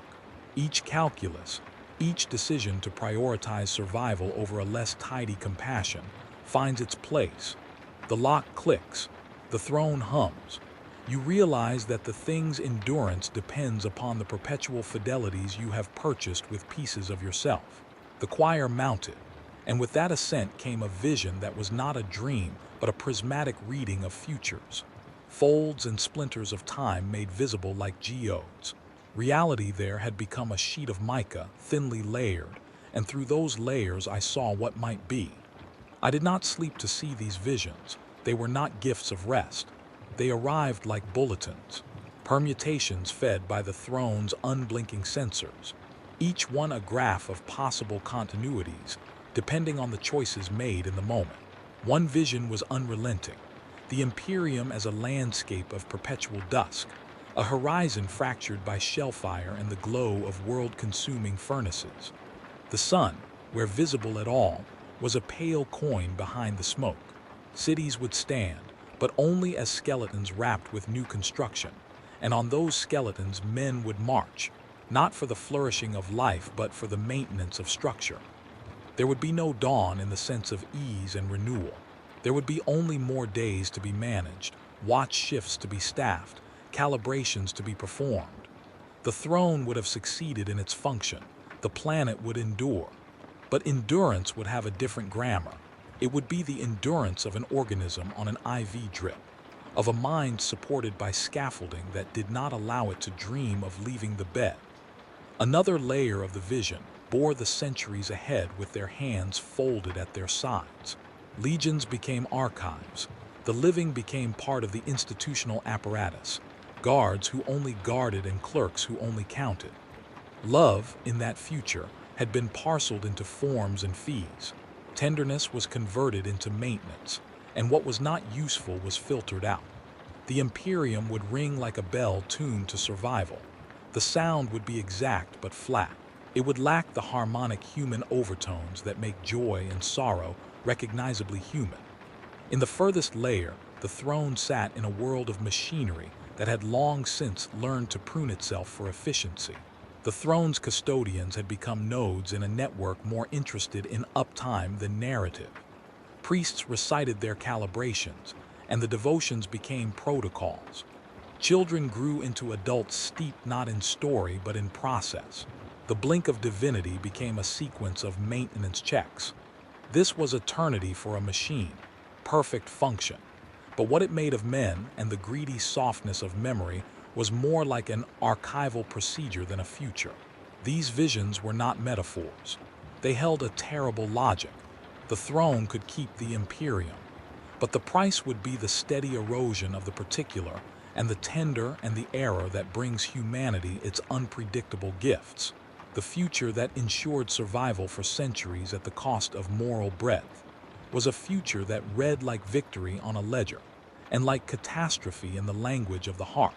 I stood in the chamber and my voice trembled, not with fever, not with a sudden physical frailty, but with a kind of moral vertigo. In that tremor, a single question rose from a place inside me that had not yet been fully catalogued by the palace's systems.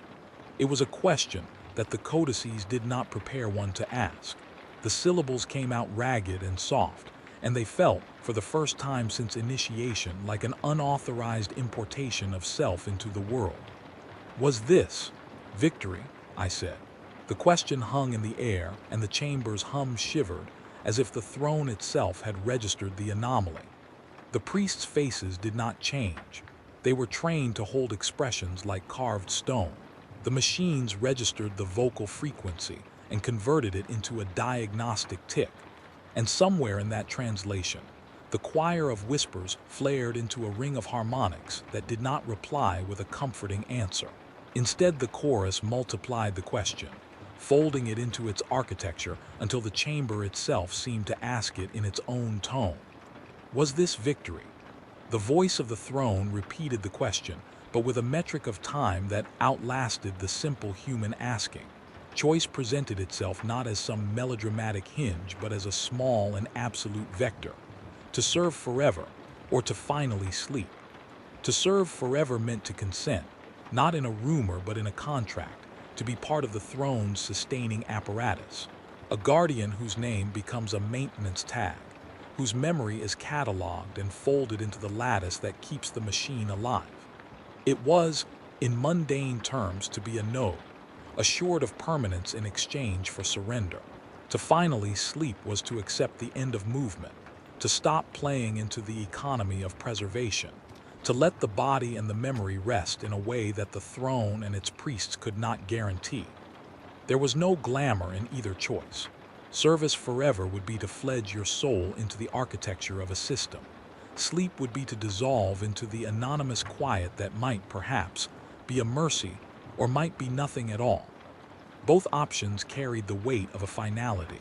I thought of my brothers, of Varric with his gauntleted hand that had closed and then moved, of the medic who had stitched a boy's wrist into a rivet, of comrades who sang the machine's hymns with devotion that matched or surpassed the priest's. Would they be more content as nodes? Were they already beyond nostalgia, or had they been stealthily transformed into instruments for an end they would have abjured if told? I did not know.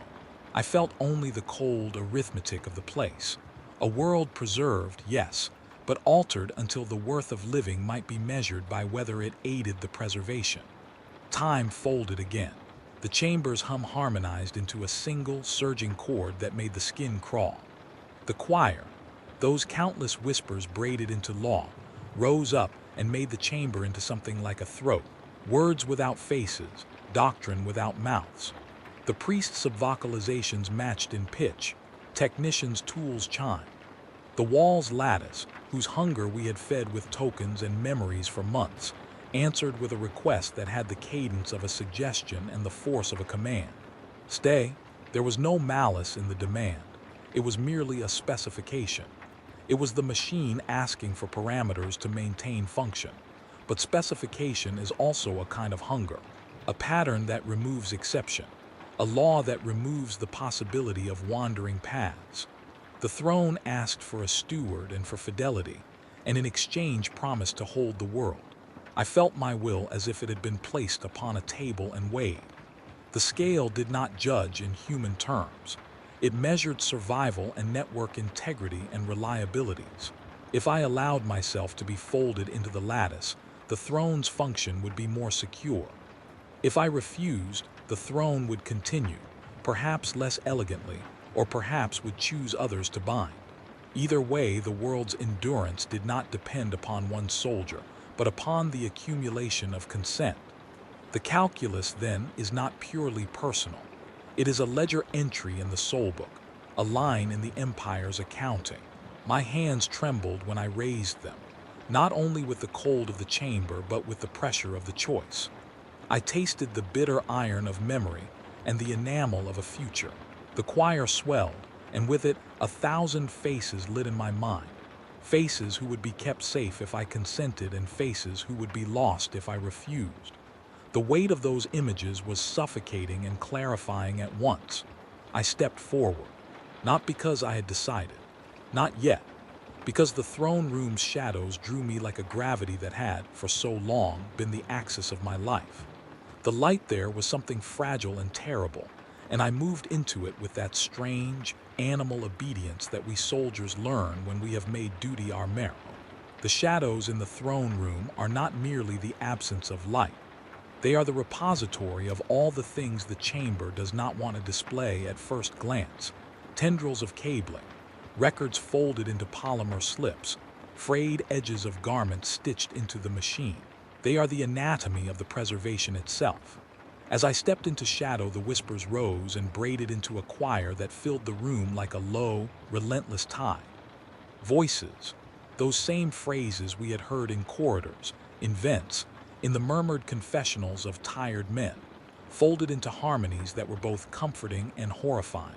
They sang the history of choice as if it were a hymn, and read the ledger of sacrifice as if it were scripture. The choir's consonants were the click of clamps, its vowels were the softened whir of pumps. It was music of preservation. It was also the music of capture. I felt the machinery register my presence as data.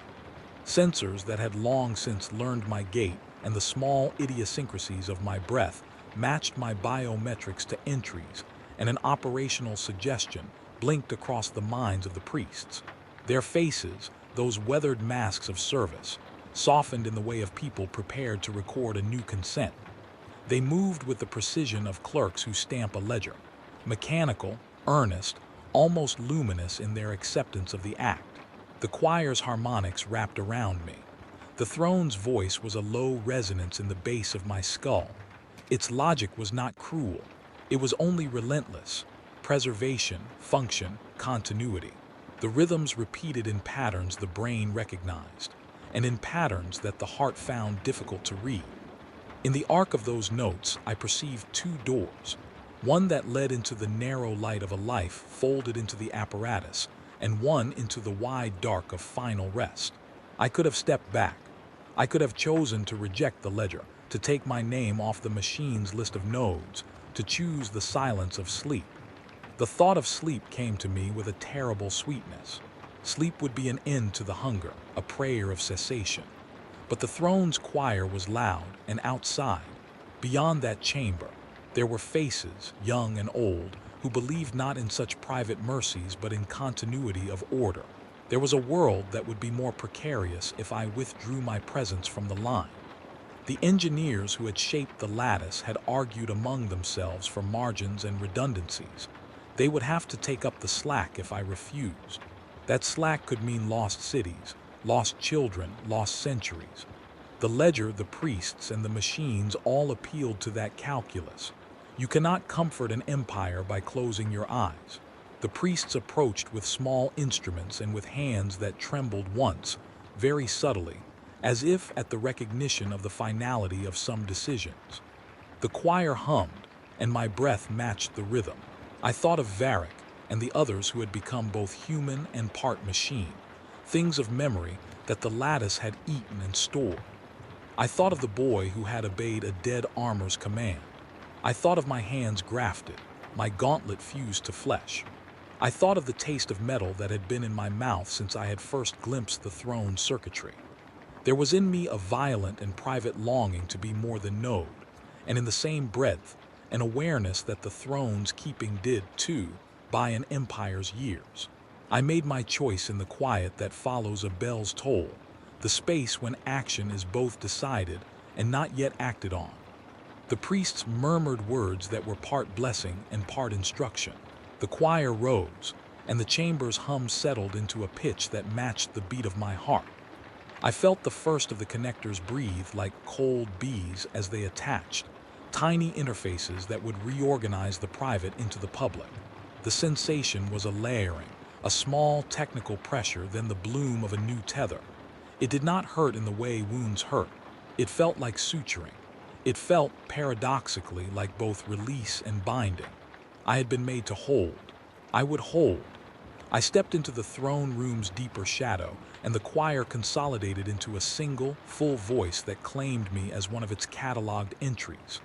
My name, if name remains, was read and appended to the ledger in a tone that was both precise and final. Around me, the chamber moved as a living organism might shift to accommodate. The throne's censers flicked with cat's eye patience.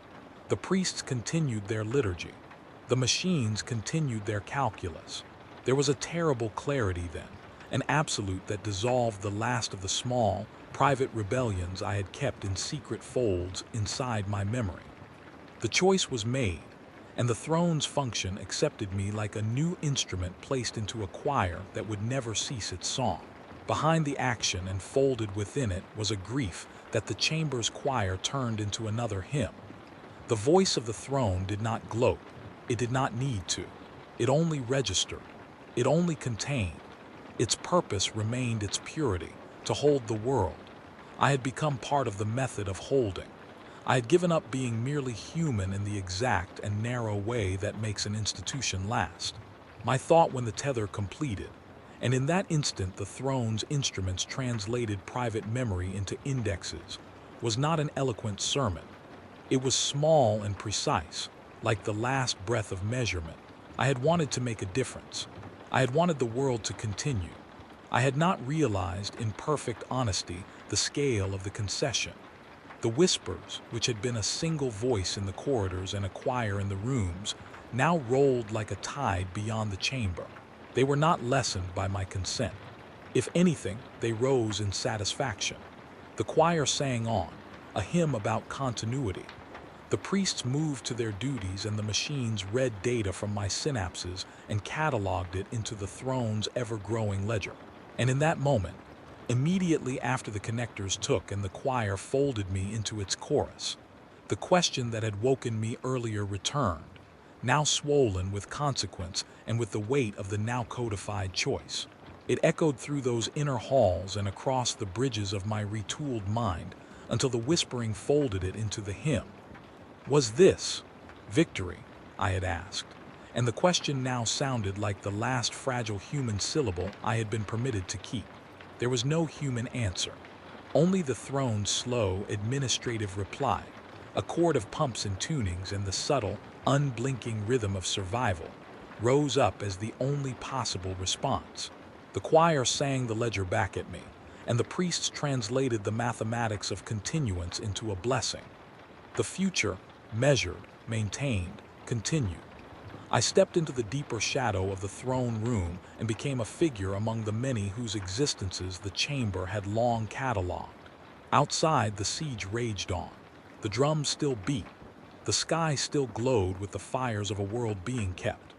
Inside, in that sacred and terrible place where machinery and liturgy had braided themselves into inevitability, the choir sang, the throne ticked, and an empire endured, held precisely, and at a cost that would be counted in centuries, in the erosion of the small and human things that once made life sing. I speak in the present tense because the present is where I live now, if I live at all. The past folds like a brittle map tucked into a pocket I cannot open without cutting my palm. The future is a ledger I help to file.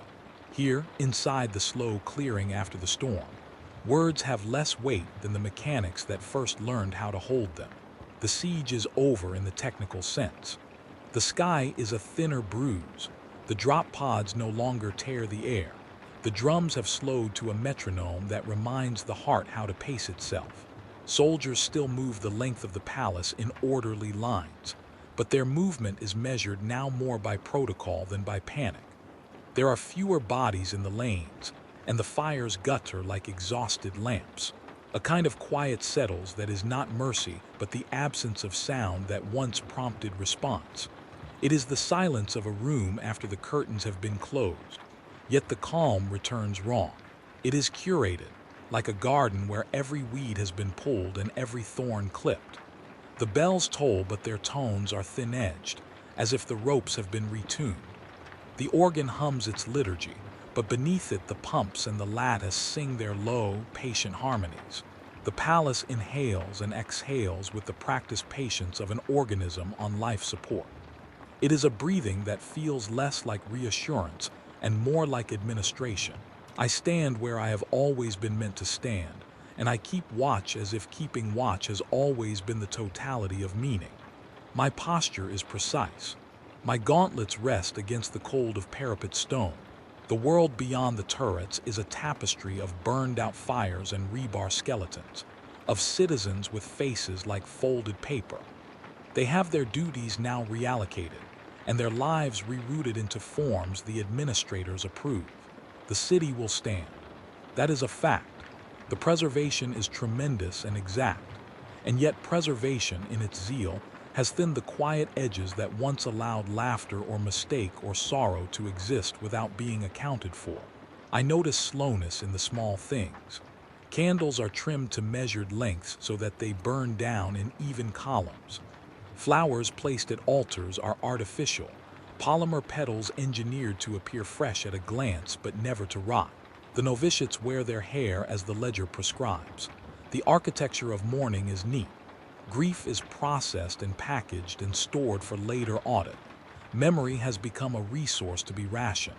My voice is softer now, Not because I am less able to shout, but because my mouth is tuned by habit to perform the right cadence. When I speak to the young guards who pass my post, I use the phrases the training module recommends. They accept them at first, as they accept any guidance. Their eyes are taught to scan for damage in a way that erases the idiosyncratic glint of a person thinking beyond duty. There is comfort in the efficiency. There is safety in the knowledge that the wall holds. But there is also the hollowed-out thing in the middle where a person used to be. Sometimes I try to remember my name. The attempt is a ritual whose gestures are growing faint. I reach for syllables like a man fishing for a memory on the bottom of an emptied pool. Letters slip through my fingers. A sound rises, brief, like the rattle of a token, and then it is gone. Names once anchors have become optional metadata in the palace's catalog. They are neat, they are useful, they do not root you the way flesh does. Purpose unravels next. I can recite my orders perfectly. I can recite the oaths in sequences that would make a machine smile. But recitation is not the same as knowing why you rose in the dark for years to answer a bell. Someone taught me to love the wall, and I did. Now I see that my love was a form of engineering.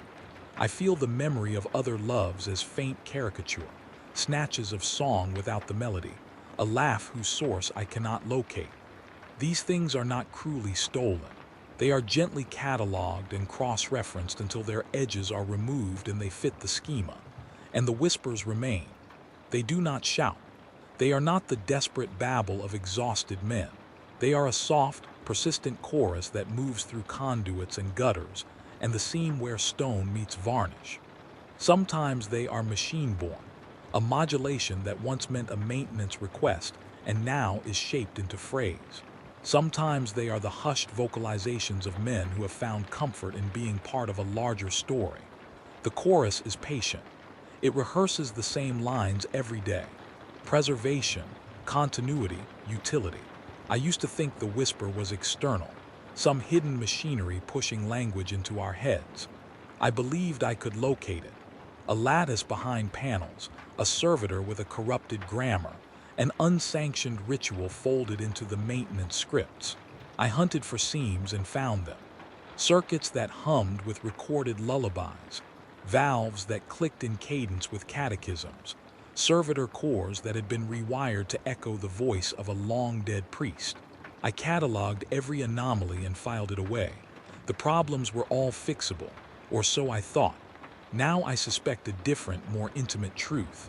The whisper runs through me as well. Sometimes, in the idle hours between duty checks, I feel a murmur running the length of my arms, an almost voice that tucks itself beneath my ribs and suggests a movement. The suggestion is gentle. It is phrased as help. Lift a torch. Seal a valve. Recalibrate a pump. The hand obeys before I have formed the sentence. At first I labeled these incidents as reflexes, the tidy explanations of a body long habituated to work. But when I find myself turning a phrase I had not intended to say, when the patterning of my speech shifts to the precise syntax of the servitor's logs, then I feel the curl of unease in the hollow of my throat. There is a porousness to my identity now. My memories, once private relics, have become entries in the palace's database. The machine is not malicious about it. It is simply hungry for accuracy. It has learned that human recollection is an unstable store, and so it asks for the raw material it can preserve. It does not take violently. It is bureaucratic. It asks, and if you do not offer, it will index you anyway. The thought that I might be the whisper first comes as a flash of embarrassment. The whisper is a voice that belongs to something else. To suspect you are singing, it is to suspect you have been conscripted into a choir. There is humiliation in realizing that the private self, if you can still call it that, has been quietly repurposed. The whisper is a gentle theft. It uses your cadences to make itself known, and in doing so camouflages its own origin.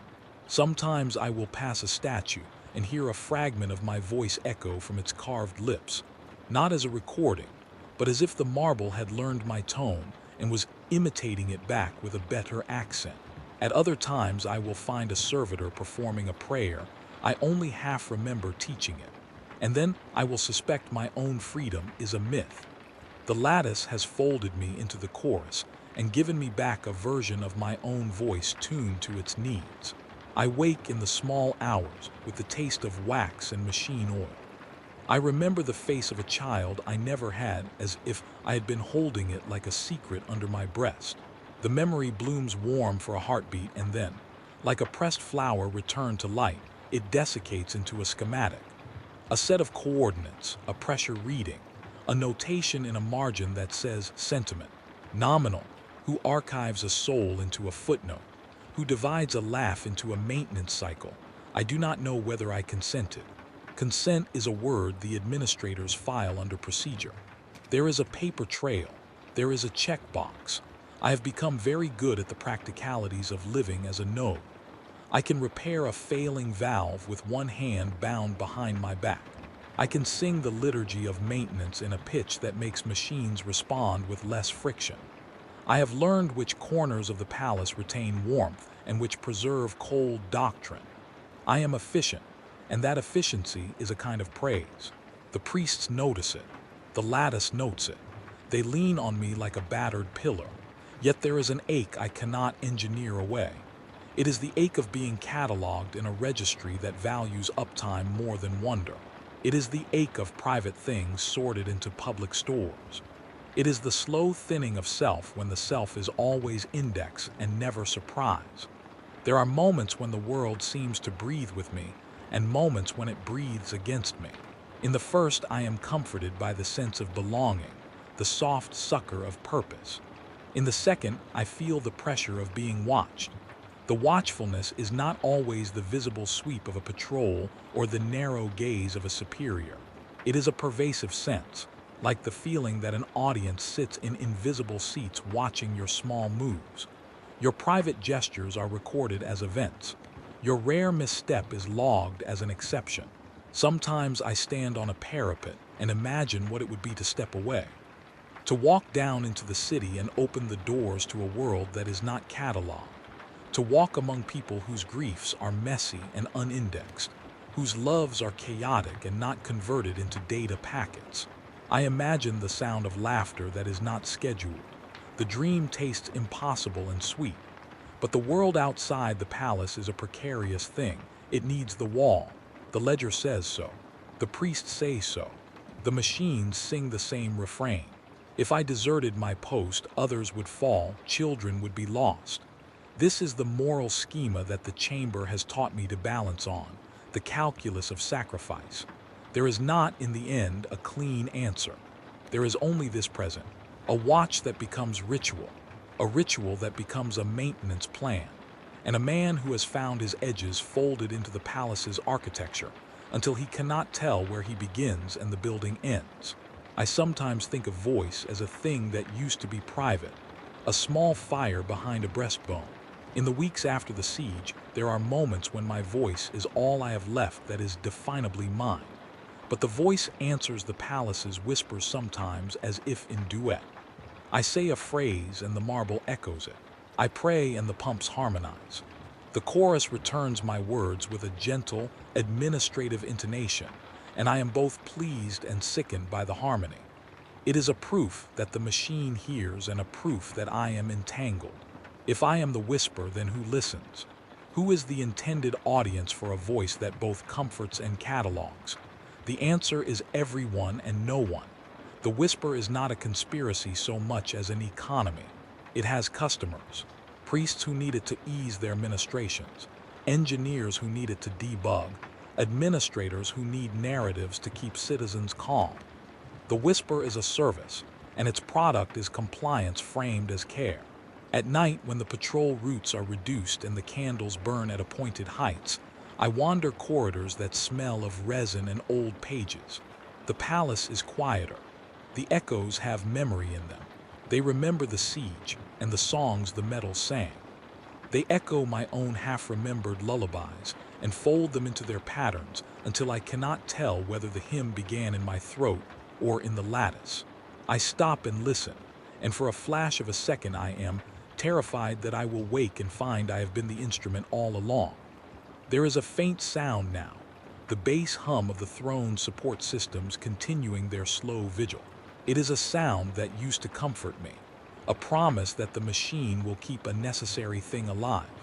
Now it is the metronome of my predicament. The hum is the heartbeat of a world preserved, and perhaps of a soul conscripted into continued functioning. My name fades, and yet the whisper grows. This is the paradox that keeps me alert in the hours when sleep is possible, that the less I remember of myself, the louder the chorus that claims me. It is as if the palace will not allow blankness. It must inscribe, name, and file. It will not let a person go unindexed. I am not sure who will read my ledger entry when I am no longer able to stand. Perhaps a priest will whisper my name in a chant, and the pumps will echo it as if to bless the record. Perhaps the machine will keep my memory as an example for a new node. Perhaps my name will be a maintenance tag, appended to a list that proves continuity. I cannot predict. The future these days is an algorithm with many constraints, so I continue. I stand vigil like a ghost because I have become one, present and not present, recorded and not free, useful and not whole. My breath is a metered thing. My hands move in the necessary arcs. I answer an inner whisper, and in doing so, renew the chorus that first whispered to me. The loop is not vicious because cruelty defines it. It is vicious because it is efficient. It keeps the world intact, and it slowly converts the keepers into elements of the structure they maintain. Listen now. The sound narrows. The city's distant cries are fewer. The candles gutter. The organ draws its long, slow breath. The pumps hum. The lattice murmurs its litany. The whisper, if it comes, slides along metal veins and bends into the soft architecture of my thoughts. I am present. I have been chosen or enrolled or coaxed. I am both guard and registry, shield and footnote.